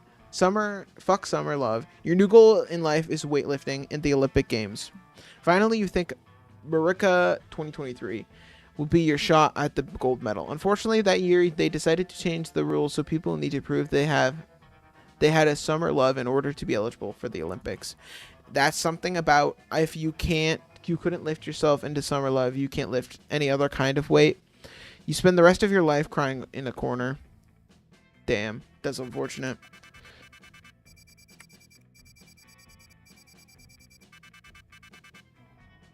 Whoa, look at all this summer memories. That's crazy.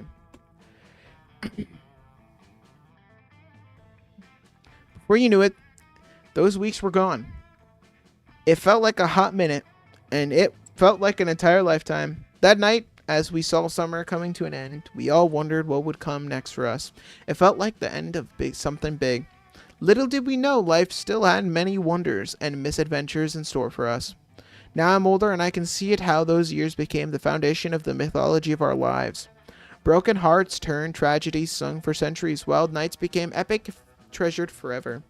Every kiss and every laugh is now a consolation we'll always find while gazing into the starry night, no matter how many years go by. And we died. Even as I come close, my eyes am there. I'm there. On that last summer night. Feeling like I was just starting to live life. With all my friends around the campfire. So young and unafraid. And so ready to start. Welcome to the streamer version of the credit song. Wait, that's sick! Thanks for playing Monster Camp. What did you like the most about it? It was pretty fun. Quick humor. Though some of the choices Bringer of a message I didn't understand. for you. Like why they spent that. Dreamers of the world. I was commissioned to write a song about I might try Milo next if we do this again. I don't think my throat is starting to hurt. I talk so much so constantly. it won't strike you down, down, down. We won't bother you down the line. You will monetize streaming Monster Camp. You won't get a strike playing Monster Camp. That's funny.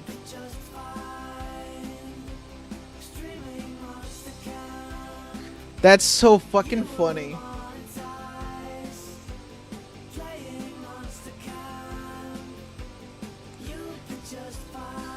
Is that a raccoon railgun?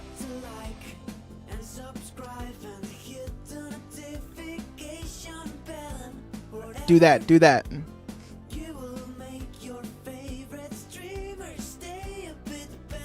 Yeah, do that, do that, do that. Do what the game says.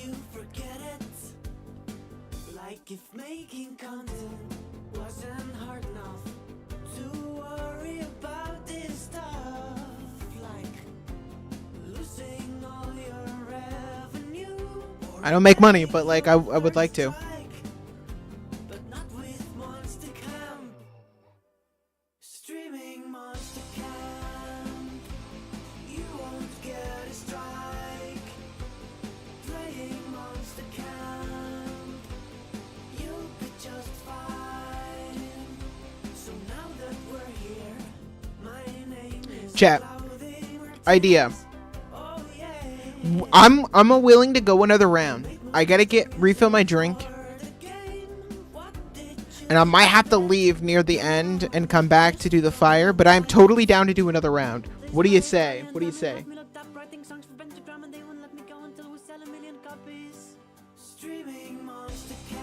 What do we think? Do we want another round? Will we go with a different one? I kind of want to go for Milo, I'm not going to lie. Say goodbye to the streamer version of the credit song. And remember, streaming Monster Camp. What are we thinking? What do you guys think, chat? You want another round? I do need to grab a drink and maybe go to the bathroom because my throat is very sore. You've unlocked Ko-Fi Beats to relax and study too. What are we thinking, chat? What are we thinking? Do you want another round on this fine Valentine's Day? What do you think? What are we thinking, boys? What do we say? Would you like to take the tractor another round? Or we could do a short one. Not as long. We could do that, actually. Maybe we'll do another short. We'll do short. I will be right back. I need to fill up a water bottle and go to the bathroom. And we'll do a short one. It says 30 minutes, and it took like an hour and a half. Excuse me, so it shouldn't take as long. But yes. You know what? We're doing that. We're doing that. Fuck it. We're doing that. I'll be right back, chat.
Hello, chat. Let me shake myself back in my chair, comfy. I'm running out of gamer subs. I'm gonna have to order some soon. It's my lifeblood, my blood in my bones. Yo, what's gamer sub?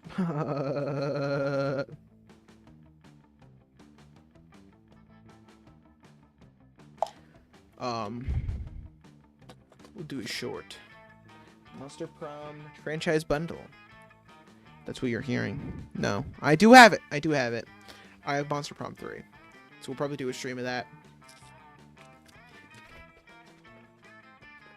Maybe we'll do a Monster Prom-a-thon one day. That'd be kind of dope.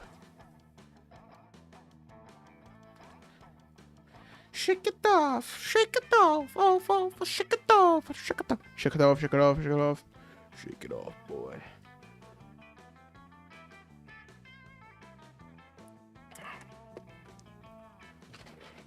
All right, let's do a shorty. Aha, shorty, aha, short game. Ah, Camp Spooky. The strange of some dear summer camps, blah, blah, blah, blah, blah. We are obviously you, dude. Our name...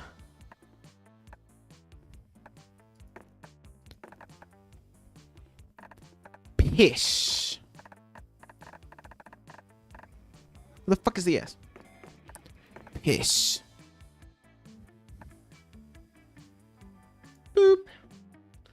Deleted. We are pissy. All right. We're gonna bring Pocket Therapist.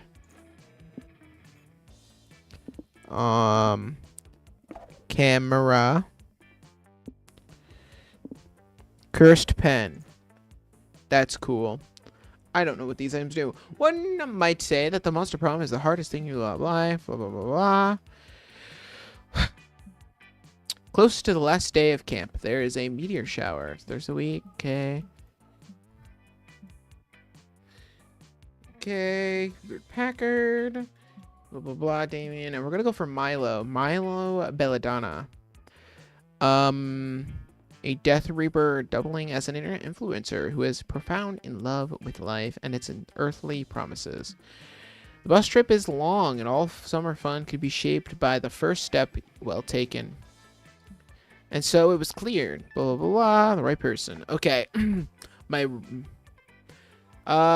Which book would you take to a desert island? My microwave manual. Famous last words. The little, very angry prince. The art of war. Interviewer with a very sexy vampire. Life guide for speedrunning life. Fuck. What would Milo be? Probably this, right? No! No! Fucking, no. Back to menu. I don't know why I thought speedrunning. Fuck, no. Fuck you. We're not doing you again. Fuck you. Fuck you. Okay, we're doing this again. Blah, blah, blah, blah. You. Who are we? Custom name. We are Piss 2. Okay, we're gonna go. Okay. Totally fine ukulele. Flashback flashlight. Tardigrade plushie. Okay. Okay. Spamming through. We want Milo or literally anyone else at this point. Bus trip is a long thing. Well taken. So clear, break the ice by causing an impression of the good person. Break the ice by doing something unexpected. Alright. Spend the trip updating your software. Challenge someone to a staring duel. Just sigh loudly. Start taking selfies compulsively. We'll do that. Yes! Let's go. Oh, are you taking selfies right now? Piss 2? Bold choice. This bus is such good lighting. I often find that the best selfies are taken in the unlikeliest of places. I prefer to make mine right behind the dumpster at Pizza Hut. I'm sure we'll take a plethora of beautiful selfies at camp. Hashtag hot girl summer. More like hot for Milo this summer, if you catch my drift. We only had 3 weeks left to woo our crushes and conquer their hearts. Already, start. Okay. So many options. Okay. Lake. While looking around the lake for a private place to take a pee, you find a treasure map buried in the sand. It leads to an X in the center of the lake. You gather a crew of trusted friends, don your eye patch, and sail out to where to find the booty. When you arrive, you find a tiny island with a single palm tree and dig up a box that says open in case of very boring day. You open the box and find a +2 fun. R. Afterwards, you see Milo on the shore. They seem to be recording the lake. Is this some new kind of ASMR? You're killing it. Alright, Delilah. Action! Suddenly, you see Delilah emerge from the underwater, flipping her hair wet back in the most perfect hair flip water arc of all time. Delilah's hair flip really appealed to your overwhelming horniness. You were already in love with her a lot, but you are now super in love with Delilah. Magnificent. You hot blue snack. That was amazing. Hell yeah, it was. Let me see.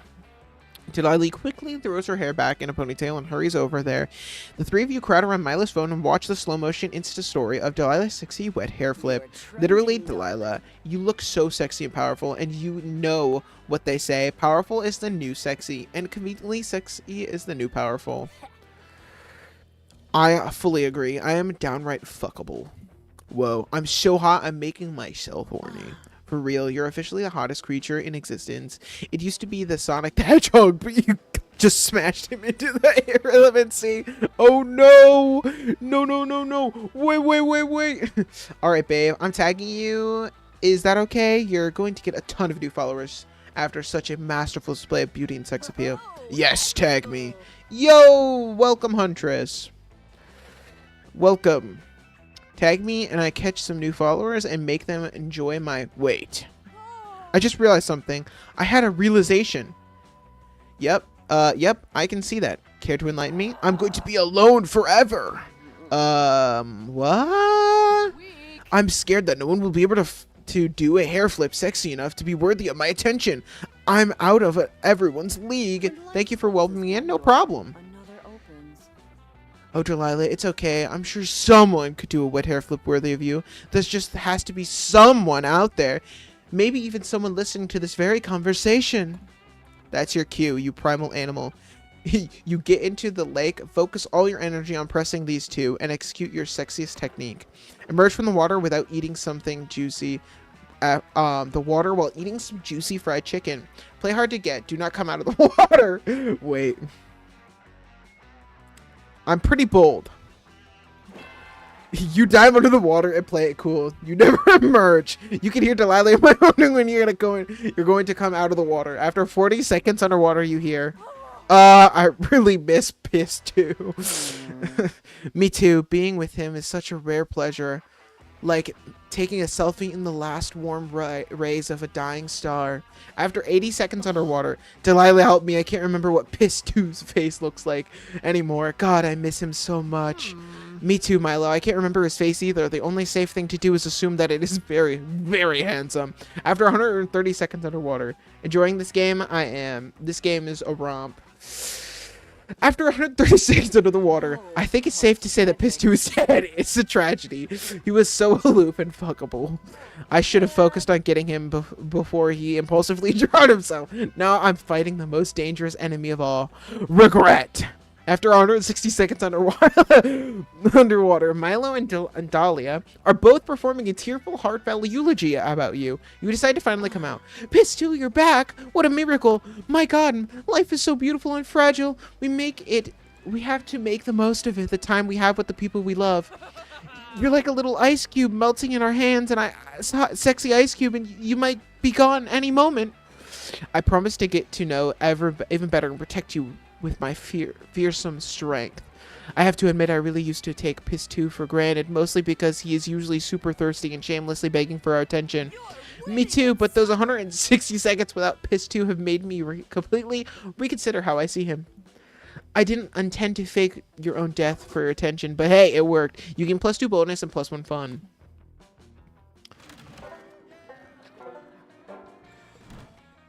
Come on. You can do this. Okay. Let's see. Alright, Milo. We are going after Milo. They're sick. We also found out they use they pronouns. I assumed. Yes. So, let's go to the woods. That day, while you're hiking through the woods, an angry gnome steps into your path. "Oh, giant beast," he cries. "If it is its passage you seek, you must first answer my riddles 3. Riddle number 1 is how Raven, is a writing desk. That's a tough call, but you give your answer and punt the gnome into the sky and continue your merry way. Apparently that was the correct response, because nobody else tries to fuck with you. You gain +2 smarts. You spilled an apple juice on a power outlet, and you're about to scrape off the stickiness with your metal fork when you see Milo. If it isn't Piss 2, come with me, dear. I need an intern to help me lead a soul into the afterlife, and I'm confident that you don't have anything better to do. You should really take this as a compliment. Not everybody has the dogmatic obedience and moral apathy to be my intern. Plus, you'll be getting paid in experience. You were looking forward to cleaning off that power outlet, but your fork can wait. You join Milo. They lead the way to a fresh corpse. A glowing soul lingers above the body. Hello. Hello, recently dead cutie. I'm your new BFF. For your journey to the afterlife. Some call me death, others call me desire, but my followers call me my madness, the soul screeches. The king has gone mad! Madness! Do you see my message? Did you? Yeah, I think so. Yeah, enjoying this game? I did. Okay, that was a lot. And to be honest, I don't love being interrupted. You almost ruined my flow. I'll start over. Hello, recently said cutie. I'm your new BF. Listen to my tale of woe. The soul keeps yelling. The mad Mer-King of the Mer-Kingdom has gone mad. Psst, Pistu, this is totally a teachable moment. Newly dead souls always want to tell you how they died. It's easiest just to let them spill the tea. You agree to listen to the soul begin shouting their tale. I was the Mer-King's master of coin. I served the Mer-King with pride and enforced a 180% tax upon the pleasantry. Until the Dark Knight, but the Mer-King was attacked. He survived, but became paranoid, claiming that the attack was a coup orchestrated by his council and he killed us all. But 'twas no coup. In my dying words, I tried to tell the Mer-King 'twas thine ancient curse upon the crown. The Dark Knight, the Mer-King, was struck by a vengeful spectre. Sorry for that. You're good. I saw the spectre myself. I took the form of a young woman. I took the and passed me by. I remember it. Stank of tequila and the devil's lettuce. Oh my god. I'm riveted. The assassination, the coup, and now a ghost? I'm afraid I might faint from the drama. I know, right? Thanks for listening. I feel better after telling my tale of woe. You can take me to the afterlife now. I'd love to, darling, but I'm afraid we have a problem. You see that you're hoping was to bring, I see that you're hoping to bring along some luggage. That's fine, but you're way over our weight limit for mortal possession. Over the weight limit? Preposterous! My family buried me with 19 satchels of all my dearest possessions. Can't I upgrade to Economy Plus? I'm afraid not, dear. We only have special treatment to relevant dead people, like the ones who were verified on Twitter. It's only fair. Don't worry, Elon Musk made it so you can pay for that. Or sorry, X Plus. What do you mean I'm not relevant enough for special treatment? You know, the Mer-King? You can call his customer service. I call it madness. Let me speak to your manager. Uh-oh. Looks like this dead aristocrat is going full-on Karen mode. Quick, prove your worth as Milo's intern and help them figure out the luggage to leave behind. Leave the stationary bike. You won't need a physical body now, so there's no point in keeping it. What about leaving behind this suitcase full of bowling balls? I'm kind of smart. Let's go with this. What? I'm not so smart. My charming intern is right. If you simply leave behind this large, trendy stationary bike, we can be on our way to hell. I mean, the afterlife. I honestly won't be reliving. I won't be reliving to get rid of it. It's the magic of not having a body. No exercise nor upkeep to worry about. Nice, right?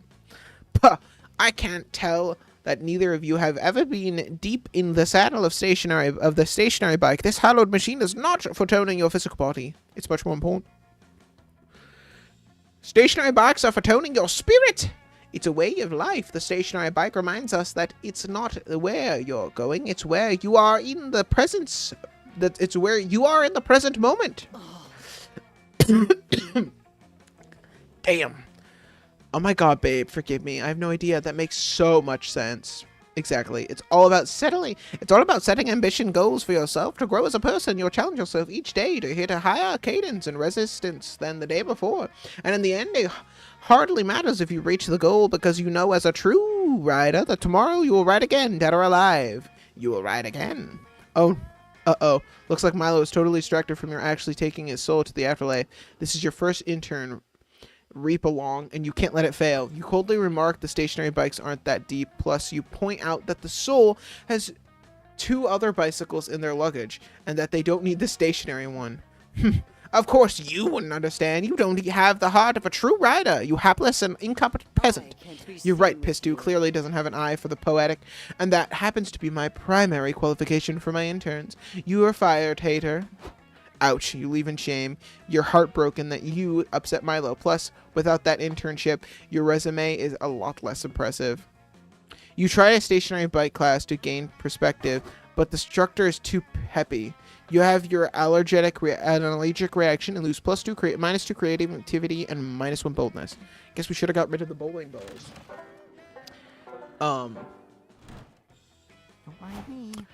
Okay.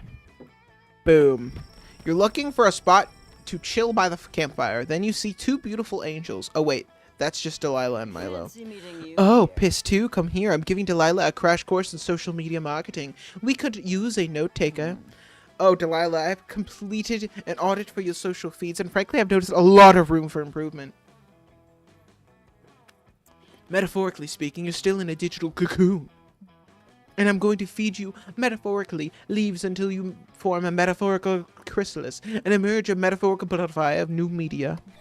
Milo, you're one of the most trusted advisors, mainly because you reminded me of an owl. People with owl's energy are very wise. But I just don't get it. What does my hell Twitter feed have to do with the ultimate goal of conquering the 8 circles of hell and declaring myself Queen Eternal? Delilah, if you want to be queen, that means your reputation is more important than ever. You have to project a compelling brand quality to garner political clout. For example, you're using Twitter to stan Ariana Grande and follow Liam's insufferable feed. But you could also use Twitter to gain new followers for your army. You could use Hell Twitter to get followers. Awesome! I thought you could only do that by taking over territories with brutal, crushing force. This seems way more efficient. Let's do this thing. Make me a media butterfly or whatever. Magnificent. Perf. I think it's time for a total brand refresh. How about we reintroduce you as a fitness influencer? You'll just have to promote protein powders 2 or 3 times an hour.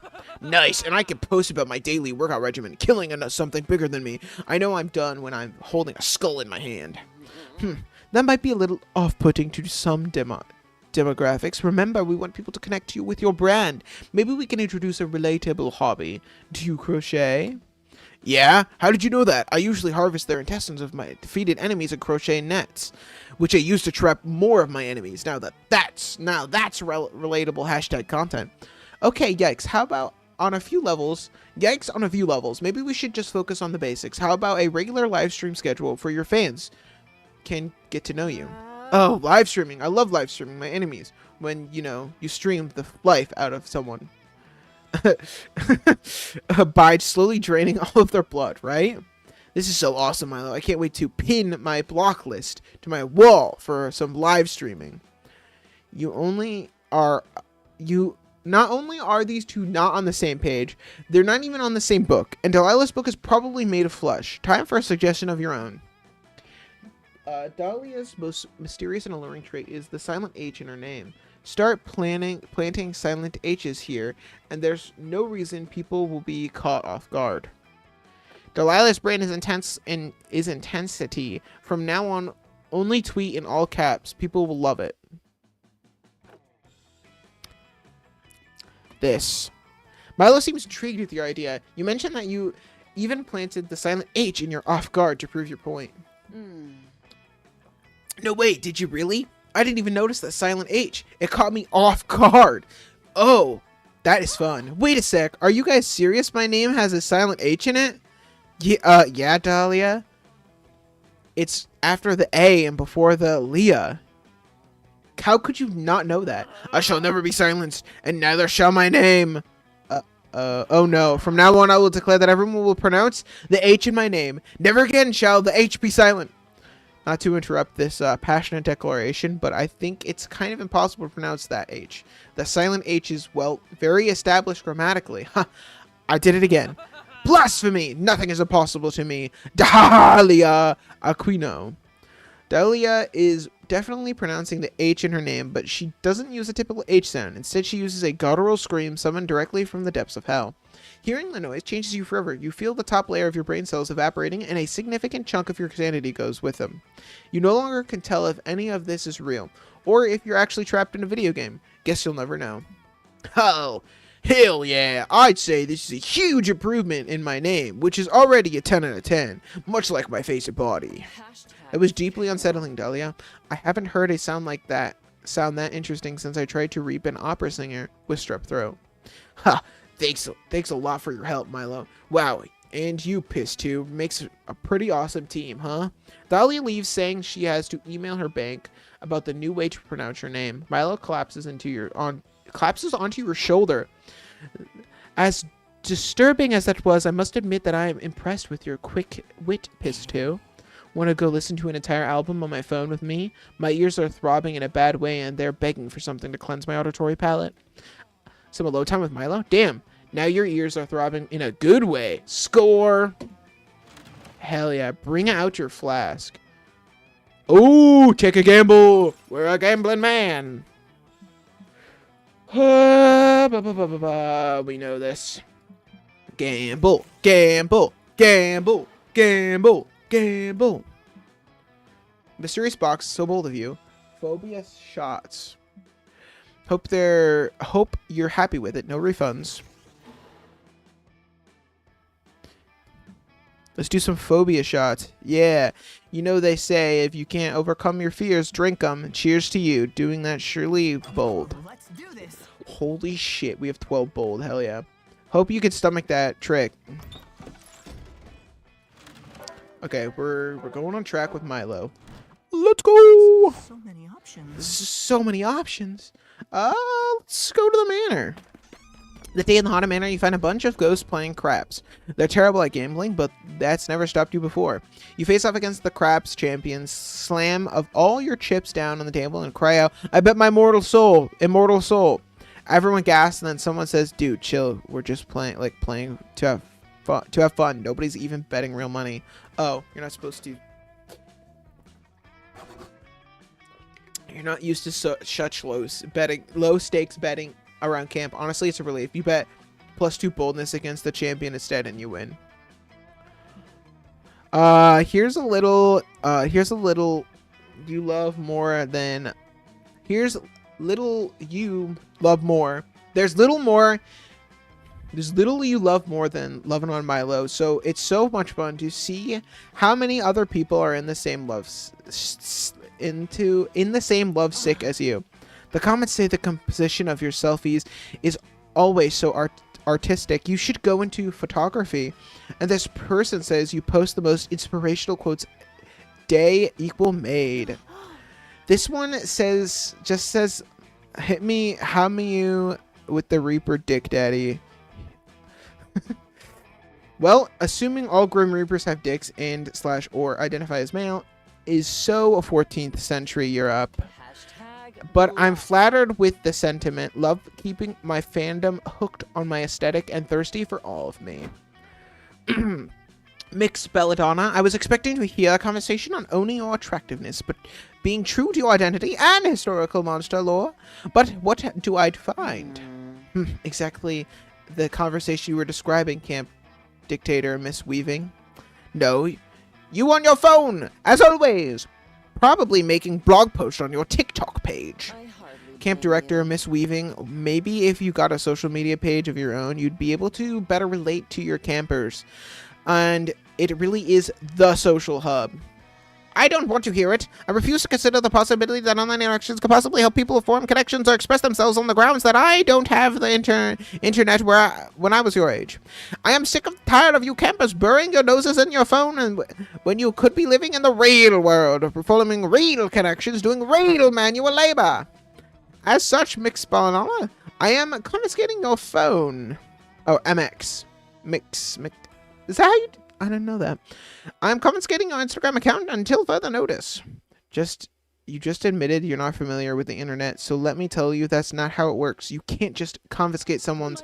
What? My Instagram account is gone. I just disappeared. How is that possible? I told you, MX Balladonna. I confiscated it, and there's nothing you could do to get it back. That can't be true, and it won't be true if you have anything to do about it. If there's one way to impress Milo, it's gotta be to get their Insta back. Your plan? Subject your mind in the mysterious trials of House Captcha to prove you're worthy of retrieving Milo's account. According to the Instagram Terms of Service, any account ownership-related dispute can be settled at the Grand Race of Murder Mountain. Fuck. I don't think... This one is gonna be smart. And I'm not. I think I have a better chance here. Boldness, yes, of course. I always forgot that Instagram is actually a portmanteau incorporating an acronym, Insta, for instantaneous. And Graham, an acronym for Grand Race at Murderous Mountain. It still tastes right. I don't think I had enough powder. Maybe. They dropped the second M around the same time Facebook dropped the what? That's absurd. The lifeline sounds suspect at best, and I refuse to participate in any sort of race. I have a summer camp to run. Great. I'll just let Instagram know that you're forfeiting the race so they can restore my account back to me. They're saying that you have to have an account returned, you must make it to Murder Mountain, even if there's no opponent for you to race against. I'm still in if you are pissed too. You and Milo take the perilous journey to Murder Mountain, where you're greeted by Instagram's senior executive, beaming at you with excitement as they explain their rationale. Honestly, Instagram was always an elaborate scheme to get more people to participate in the grand race down our beloved Murder Mountain. But the whole thing just kind of spiraled out of control pretty quickly. Hello, Hey, darlings. you guys invented something pretty awesome, even if it was by accident. So since I don't have an opponent, is there any time limit on this? Nope. It says instant CO. You just got to make it down Murder Mountain alive. Sick. In that case, I'm going to head down and take my time. Piss 2, you drive. I photograph. You immediately agree and hop on the wheel of a official Instagram race, Murder Mountain racing race car, while Milo pulls out their phone and snap a ton of selfies. Oh, I love the way the light reflecting off this lava is hitting my cheekbones. Fierce. Oh man, great. Leap over that ravine. I'm putting that vid on slow motion before I upload it. These psychopaths photobombing me are honestly iconic right now. Aesthetics on point. Well, we did it, Piss 2. We made it all the way down Murder Mountain, thanks to your great driving and my great picture taking. Wonderful work, you two, says the Instagram CEO / Murder Mountain enthusiast as he meets you at the bottom, Milo Belladonna. We are proud to restore your Instagram to its rightful owner. You and Milo post pictures of your death-defying yet romantic journey down the mountain, reminiscing about the great times you had way back 20 minutes ago. You always have these beautiful memories, plus the pictures, likes, and comments on Milo's restored Instagram. You gain +2 creativity and +1 fun. Nice. We did it, chat. We did it! So many Oh, options. yeah! This is already hard. Just gonna that day you go diving to see what's at the bottom of the lake. You find a comic book, you pick it up, but it's so interesting that you stay there reading it. This is bad since you cannot hold your breath indefinitely. You rush to the surface before getting there you drown a little and some lake water gets in your mouth. Gross. You swallow some weird stuff that was in the lake water, like a whole jellyfish and +2 fun? What was that doing there? Bum me. Demon. Bat demon. Later you were running through the camp looking for Milo. Your therapist said you need to spend some time contemplating morality. So hanging out with a reaper counts, right? Oh hey, I love that chat, bae. But I got a gig actually. Why don't you come along? It's a lovely day for reaping, and you'd get the privilege of watching me work. Oh, hell yeah. Watching Milo lead a soul into the afterlife? That's gotta count as emotional reflection. You follow Milo to a rotting corpse where the soul waits. Hello, darling. Hello, little soul. I'm Death, and you can just call me Milo. Here's the bad news. You're dead. But the good news is you're going to take you to the afterlife. Let's go. You, Death, you have come for me, but first you must listen to my tale. 'Tis a tale of woe, of strife, of courtly ambitions, for I was the Grand Master to the Mer King. Ugh, another dead person with a tale. They always want to tell you a tale. People just don't respect a Reaper's time nowadays, you know. Ugh, go ahead, I suppose. I served the vernal Mer King as Grand Master days ago. The Mer King was attacked in his sleep. He survived, but became obsessed with the idea that the people attacked the coup. He killed me in his paranoia. But I saw the attack with my own eyes. The Mer King was not the victim of a coup. He was attacked by a vicious beast with the strength of 100 warriors. The beast, 'twas a doggish thing, and covered in the thickest fur, and it is pissed all over the king's chamber. The room was positively drenched. Strangely enough, the beast seemed to be rather enjoying itself, barking and laughing, and I heard tell that it was goaded on by a mysterious specter. Well, that's another mystery to this day.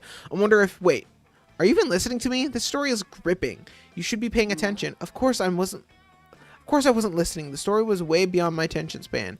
I was trying to figure out why I can't download your soul to my soul transporter app. That's weird. What if I change the setting? Oh no. Oh God. Oh no. This better not be what I think it is. Hey, Grandmaster, by chance, did you ever trade your soul to a demon? Trade my soul to a demon? I don't recall. I might have. It sounds like something I would do, but I do not recall the demon. That soul belongs to me, babe. Baby, get ready for an eternity of Dahlia. 4 years ago, I made a deal with that guy. He swore that I could have his soul when he died for the low price of 4 Alf-themed pogs. You know, pogs. Remember pogs, you guys? Oh, yes. It was all coming back to me now.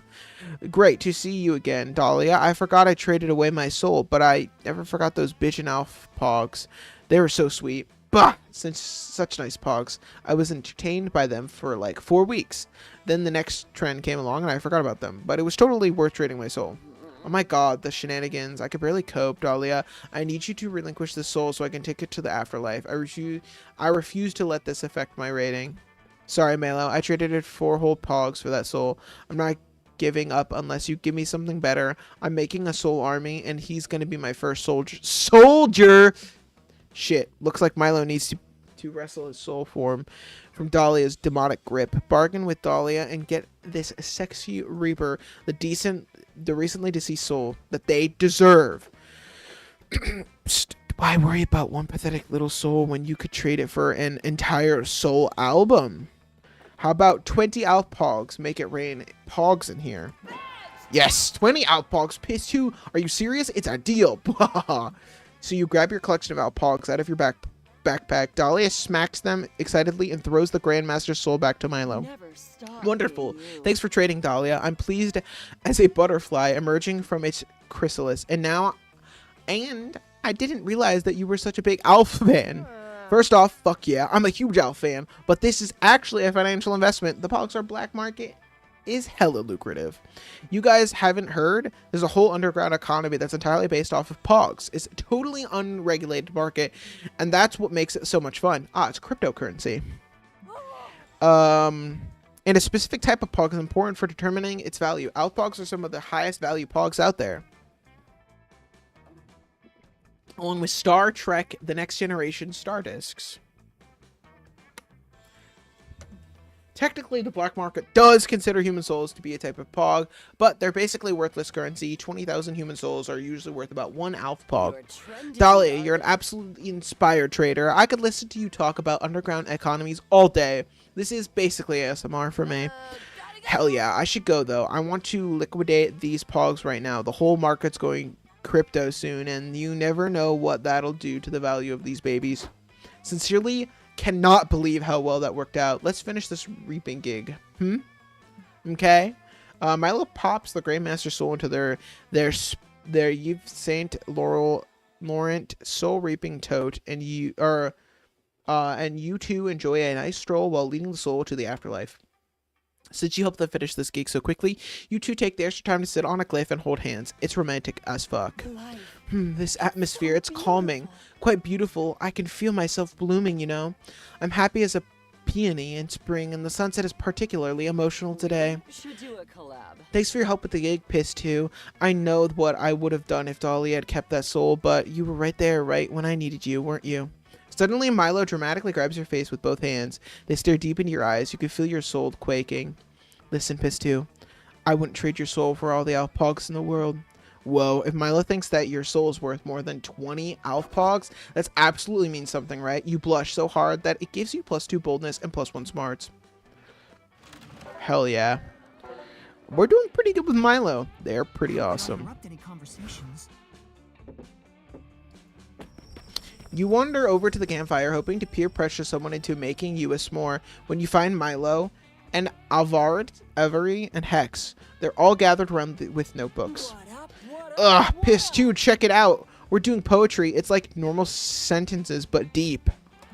Exactly, Hex. As a reaper with the finest taste in the living arts, of course, I'm a poetry stan. In my infinite compassion, I thought that poetry could be a nice exercise for Avarti to connect with her feelings and embrace the now with a little more joy. as opposed to her usual blind rage. Come on, Roddy. Come on, Arati. Poetry is tight. I mean, usually I express myself through the flavor of Pringles I'm eating, but Milo's shown me I could also express those feelings through words. That's wonderful, Hex. You see, Ravi, dear, there's a poems for everyone. Like epics are poetry too. And epic sounds right up your alley, doesn't it?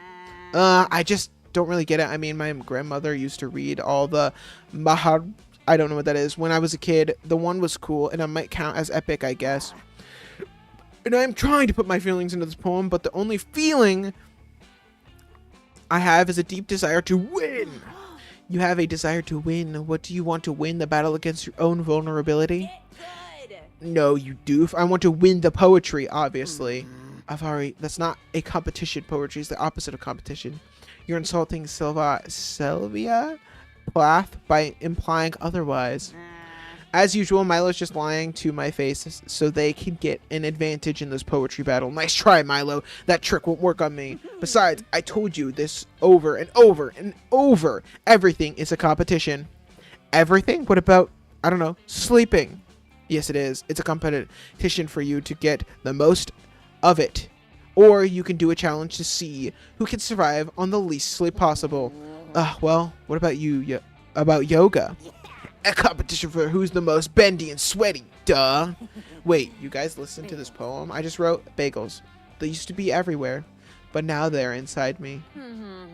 As a metaphor for consumerism. Milo gets frustrated with Avari's lack of vulnerability, and Avari is about to physically fight Milo, intervene before someone's feelings get hurt. Ever heard of slam poetry? It's poetry that you can turn into a blunt weapon. Avari, you haven't been writing poems. These are just walkthrough guides. If anyone here is a winner, it isn't you. Yeah, all my poems are walkthroughs. So what? I walk through. My walkthroughs are pretty much the only thing I know how to write. What was I supposed to be doing?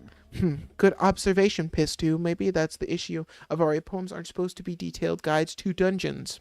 They're supposed to be expressions of your innermost desires, the things you struggle with most. So, dungeons? No conceptual things. For example, my latest poems are about the devastating obligation of constantly feeding a hungry audience, and the mild guilt I feel when I have to reap someone who's hot. Well, my innermost desire is to beat the sacred temple of the woods. I struggle to conceptually with the magnet puzzle and beating the big spider boss. Those aren't innermost desires. Those are literal video game objectives. Get some depth, you one-dimensional idiot. These walkthroughs are poetry, and that's final! Fine. If you want to be poetry, it to be poetry. Just have it milk and honey, this thing.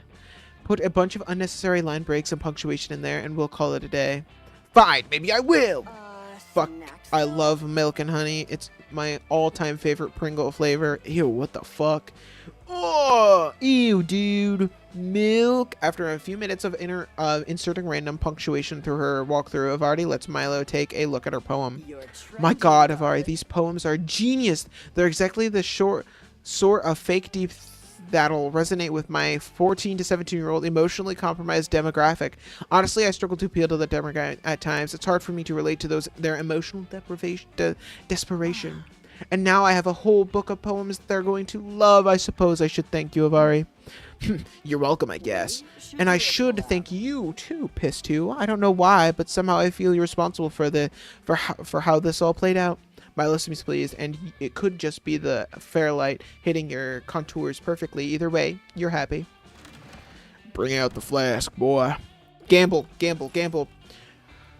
You were waiting for all this week moment. One, blah, blah, blah. Drinks by number one. Bloody Mary. Quite appealing, right? I don't know. Drink it, but gamble, gamble, gamble, gamble, gamble, gamble, gamble. The bargain. A mysterious box. How bold of you. Hope you're happy with it. No refunds. The bargain. Ah, the bargain. Thanks to the weird potion I prepared, now all received everything at a discount. I'm not sure if that's a good or bad thing, really. I hope that you can stomach that. Happy trails.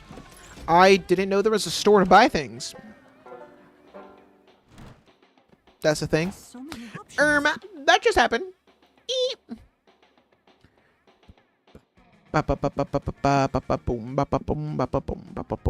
Let's go to Scout HQ. Spend the time learning how to North Star and locations to get lost. The sheer ability to solve problems. What? You get no badges? No one does. It was all a trick to test that it wasn't even test time, but coach awards you with a plus 1.99 creativity for your lateral thinking. Wait, what? I thought it was the same because of the stars. Shit. Wait, now I have a decimal number for creativity. What the hell? What the hell? Fuck. I'll have to read that later. Later, you're super excited and you found a package of weird cookies in your tent and you're about to dig in. Fuck yeah, cookies. Well, well, if it is a piss tube, put down those dog treats, darling. I need your assistance with a job. Help me out and I promise I'll make it worth your while. Milo just saved you from eating literal dog food, so you figure you owe them one. And besides, you'd do anything for the sexy Reaper. You agree to help with the gig. Milo leads you to a corpse with a soul floating over it. Now, wow, I guess souls really just glowing balls that float and people can just see them? Good to know. Aren't you an adorable little soul? Hello, hello, my dear. My name is Milo. I'm Death, obviously. The soul responds, Hail and met well, I am the master of a peasant torturer for my divine soul, sovereign, the Mer King. If memory serves, the Mer King chopped off my head. Yep, you're super dead, and I'm here to take you to the afterlife. Aren't you lucky, soul? You could have ended up with one of those less fashionable reapers. I suppose I just thought that my life could be cut short so soon. And the circumstance of my death so tragic, so murderous, so headless. I shall tell you both the tale. One night, the Mer King suffered a strange, violent attack on his life. He thought the attack was a coup orchestrated by his small council. A coup? The Mer King? This tale is sounding strangely familiar. Keep going, darling. I'm officially curious. And thus the Mer King killed us all in a blind rage. But I saw the attack with my own eyes. It was no coup. Rather, it was an attack committed by a strange hot ghost and some kind of hairy dog man. The ghost and the dog snuck into the Mer King's chamber and glued a single golden coin to his floor. The Mer King bent over to pick up the coin, but he couldn't grasp it. He looked quite the dunce, I assure you, and while he was struggling to pick up the coin, the ghost dropped a anvil on his head. The nerve. Ha ha ha. Wow. Guess that's tragic. Horribly violent prank, attack. What mischievous fiends. But despite the tragedy of my death, I see now that what a precious gift life has been. I wish only that I had lived it more fully, more boisterously. So true, babe. I love your attitude. It's so rare to meet a soul that appreciates its life. After all, life is a river, and we're all just paper lanterns floating along it. Truly. Look, I even made a bucket list containing the 246 things I wanted to do before I died. What a tragedy that I did not complete even a single one from the item from this list. Oh, darling, really? Not even a single item? I really shouldn't do this, but I'm such a natural empath. I can't resist. I'm going to bend the rules just once. Before I take you to the afterlife, you can pick one item off your list and piss two, and I will help you complete it. Thank you. Thank you, generous, gorgeous, and elegant angel of death. But oh, what shall I choose? Which one? You take a look at the bucket list and you can see it. The perfect bucket list items to finish off this reaping gig and impress Milo. While you're at it, suggest it, baby. You gotta go meta here. Choose bucket list item 122. Cross something off my bucket list. There's only one thing on this list worth doing. Pick bucket list item 46. Become immortal. Let's go irony. Not so creative. What? Huh. Actually, that's very doable. If I understand the logic correctly, then we could just cross this item off the list and snake eats itself. You grab a pencil and you're ready to officially cross this item off the bucket list. Then you realize that the list is fucking laminated. Your pencil is useless. Oh, right. I probably should have mentioned the lamination. I told you that is Surf the Mer King, right? I lived most of my life underwater, so I had to laminate the list. Also, check off bucket list item number 221, get my scuba license. I laminated the list so I'd be able to read it for scuba. I always figured it would start with the bucket list item number 21, the first pencil that can write on plastic. Maybe we could do that one together? That's completely uninspired and cliche, but it's literally the only item on this list we can cross off. I suppose we're stuck with it. You and Milo and the soul spend several excruciating hours creating a pencil that will work on laminated paper. You immediately suggest using a pen, but Milo and the soul both insist that it would be cheating. Creating a plastic compatible pencil is both boring and dangerous. You spend hours on the phone with production vendors and breathe in a lot of off-market lead samples. And it doesn't even work. All of your prototypes fail to write on the laminated paper. 2 of your prototypes explode, showering you with pencil shrapnel. I have a Not that this isn't super fun, but I'm going to leave a promise. I promised my followers I would live stream proper table lacquering techniques this afternoon. So Avi, that's my priority. Piss 2, this whole thing is your fault, so I assume you'll go ahead and finish this gig for me. All right, Hod. Milo leaves. You spend the rest of the day trying to create that stupid plastic compatible pencil for this annoying soul. You fail. It's a cool this says, I'll take myself to the afterlife, and once I'm there, I'll just curse you and all of your descendants. Shit. The soul curses you, and you lose 0.299 boldness. That's like the 5th curse of on your descendants. At this point, you probably shouldn't have kids. How come we're losing 0.99? Oh, the discount. So many options. We get a discount on everything. The woods. You spent the day lost in the woods. You decide to study the tree bark and most patterns to solve the situation. By reading the tree bark, blah blah blah, you gain age. You ready tree bark and learn. Wow, you gain plus 1.99 smarts. Later, you enjoy the sunset along with Milo, eating delicious artist sandwiches and listening to music together. It's not often the camp spooky is so enjoyable. Oh, Piss 2, isn't this nice? We are truly #blessed to be able to sit back and enjoy life's sensual pleasures so deeply without stress. I often find that people spend their time rushing from one task to the next, never taking the time to stop and smell the Pont de la Queue. Which is such a waste. I mean, life is a bit like this sandwich. No, stay with me. I'm going to somewhere good with this. My lips begins to slowly build themselves a new sandwich, staring at it with starry eyes like it's going to reveal the secret of the universe. Now the bread is the sandwich is a bit like the essential tasks of life, which they are important, sure, but without bread you wouldn't have a sandwich. Just a pile of veggies and meat. However, the meat or vegetarian alternatives live your best life. Of the sandwich is like your soul. It's the most important part of your life. The toppings, the cheese, the portobello mushrooms, the garlic aioli, these are life's sensual pleasures. They complement the soul, and the sandwich would be woefully bland without them. And a sandwich as beautiful and unique as this doesn't deserve to be eaten in just a few bites. You need to savor it, enjoy it, maybe throw a pic of it on your story for clout. Every moment is Look what I'm saying. Look, what I'm saying is I wish we could forget about setting goals and living by them all the time. Whatever happened to just letting life happen and immerse yourself in it. Okay, wow. Oh, wow, okay. You've got to try this sandwich, Piss 2. Not only is it an amazing metaphor for my constant pursuit of sensual pleasures, but it's delicious as hell.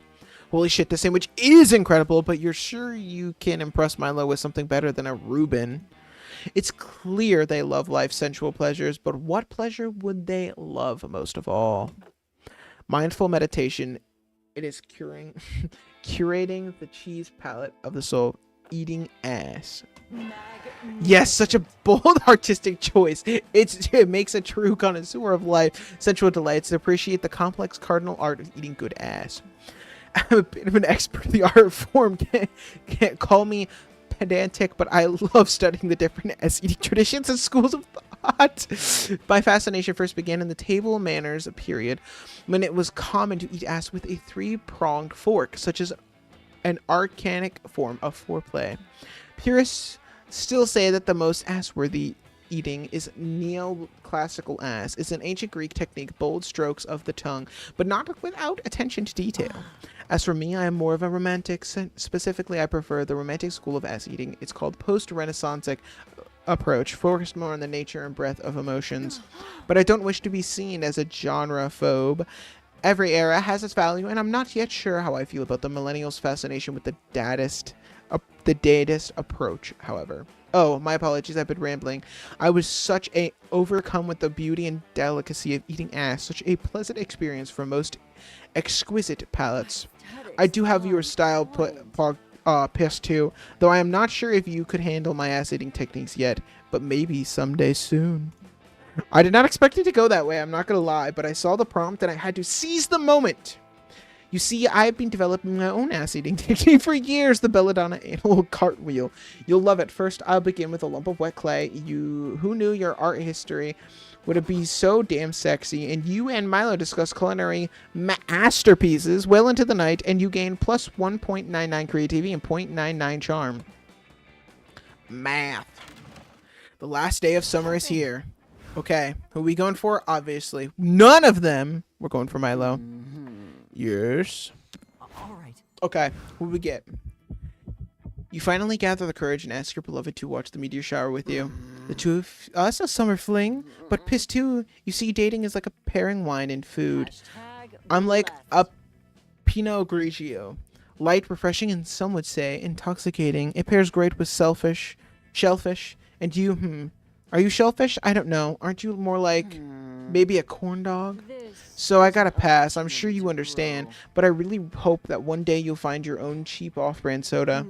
The rejection stinks so badly you flee into the camp, spooky woods, to live with a hermit and never return. After years of living in the wild, slightly insane from loneliness, you capture a deer and seduce it to be your bride.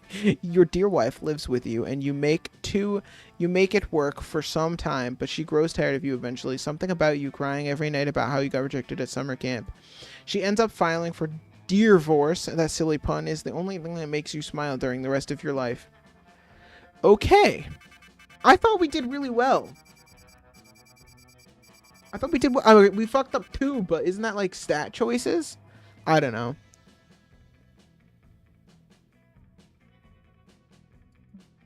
Before we knew it, we were gone. Alright, chat. I am going to call it here. You've unlocked the new flask genie. You've unlocked the poison. You've unlocked the stats smoothie. Okay. Well, ladies and gentlemen, thank you for coming out to the stream. I really appreciate it. Turnip boyfriend. That is a rare achievement, I see. You rejected and exiled into the swamp. Okay. Well, thank you for coming out to the stream. I really appreciate it. This was a fun game. I thought we did really well, but I guess you can't fuck up any of the choices, and I don't know what they were. So, considering I've only put 2.3 hours into this game, I'd say we did fairly decent. But yes, thank you all for coming out to stream. I really appreciate it. Tomorrow is, I'm not sure exactly what's going on tomorrow, but I think at 3 p.m. my time, we're streaming with Leebsy something, I think. So, there's that. But yeah, thank you all for coming out to stream. Really appreciate it. Hope you guys had a wonderful Valentine's Day. This was an absolute blast. I had an absolute blast. Hope you guys enjoy. I got a bunch of baking out. If you want to go check that out, if you're a fan of that. But yeah, with that all ado, adios.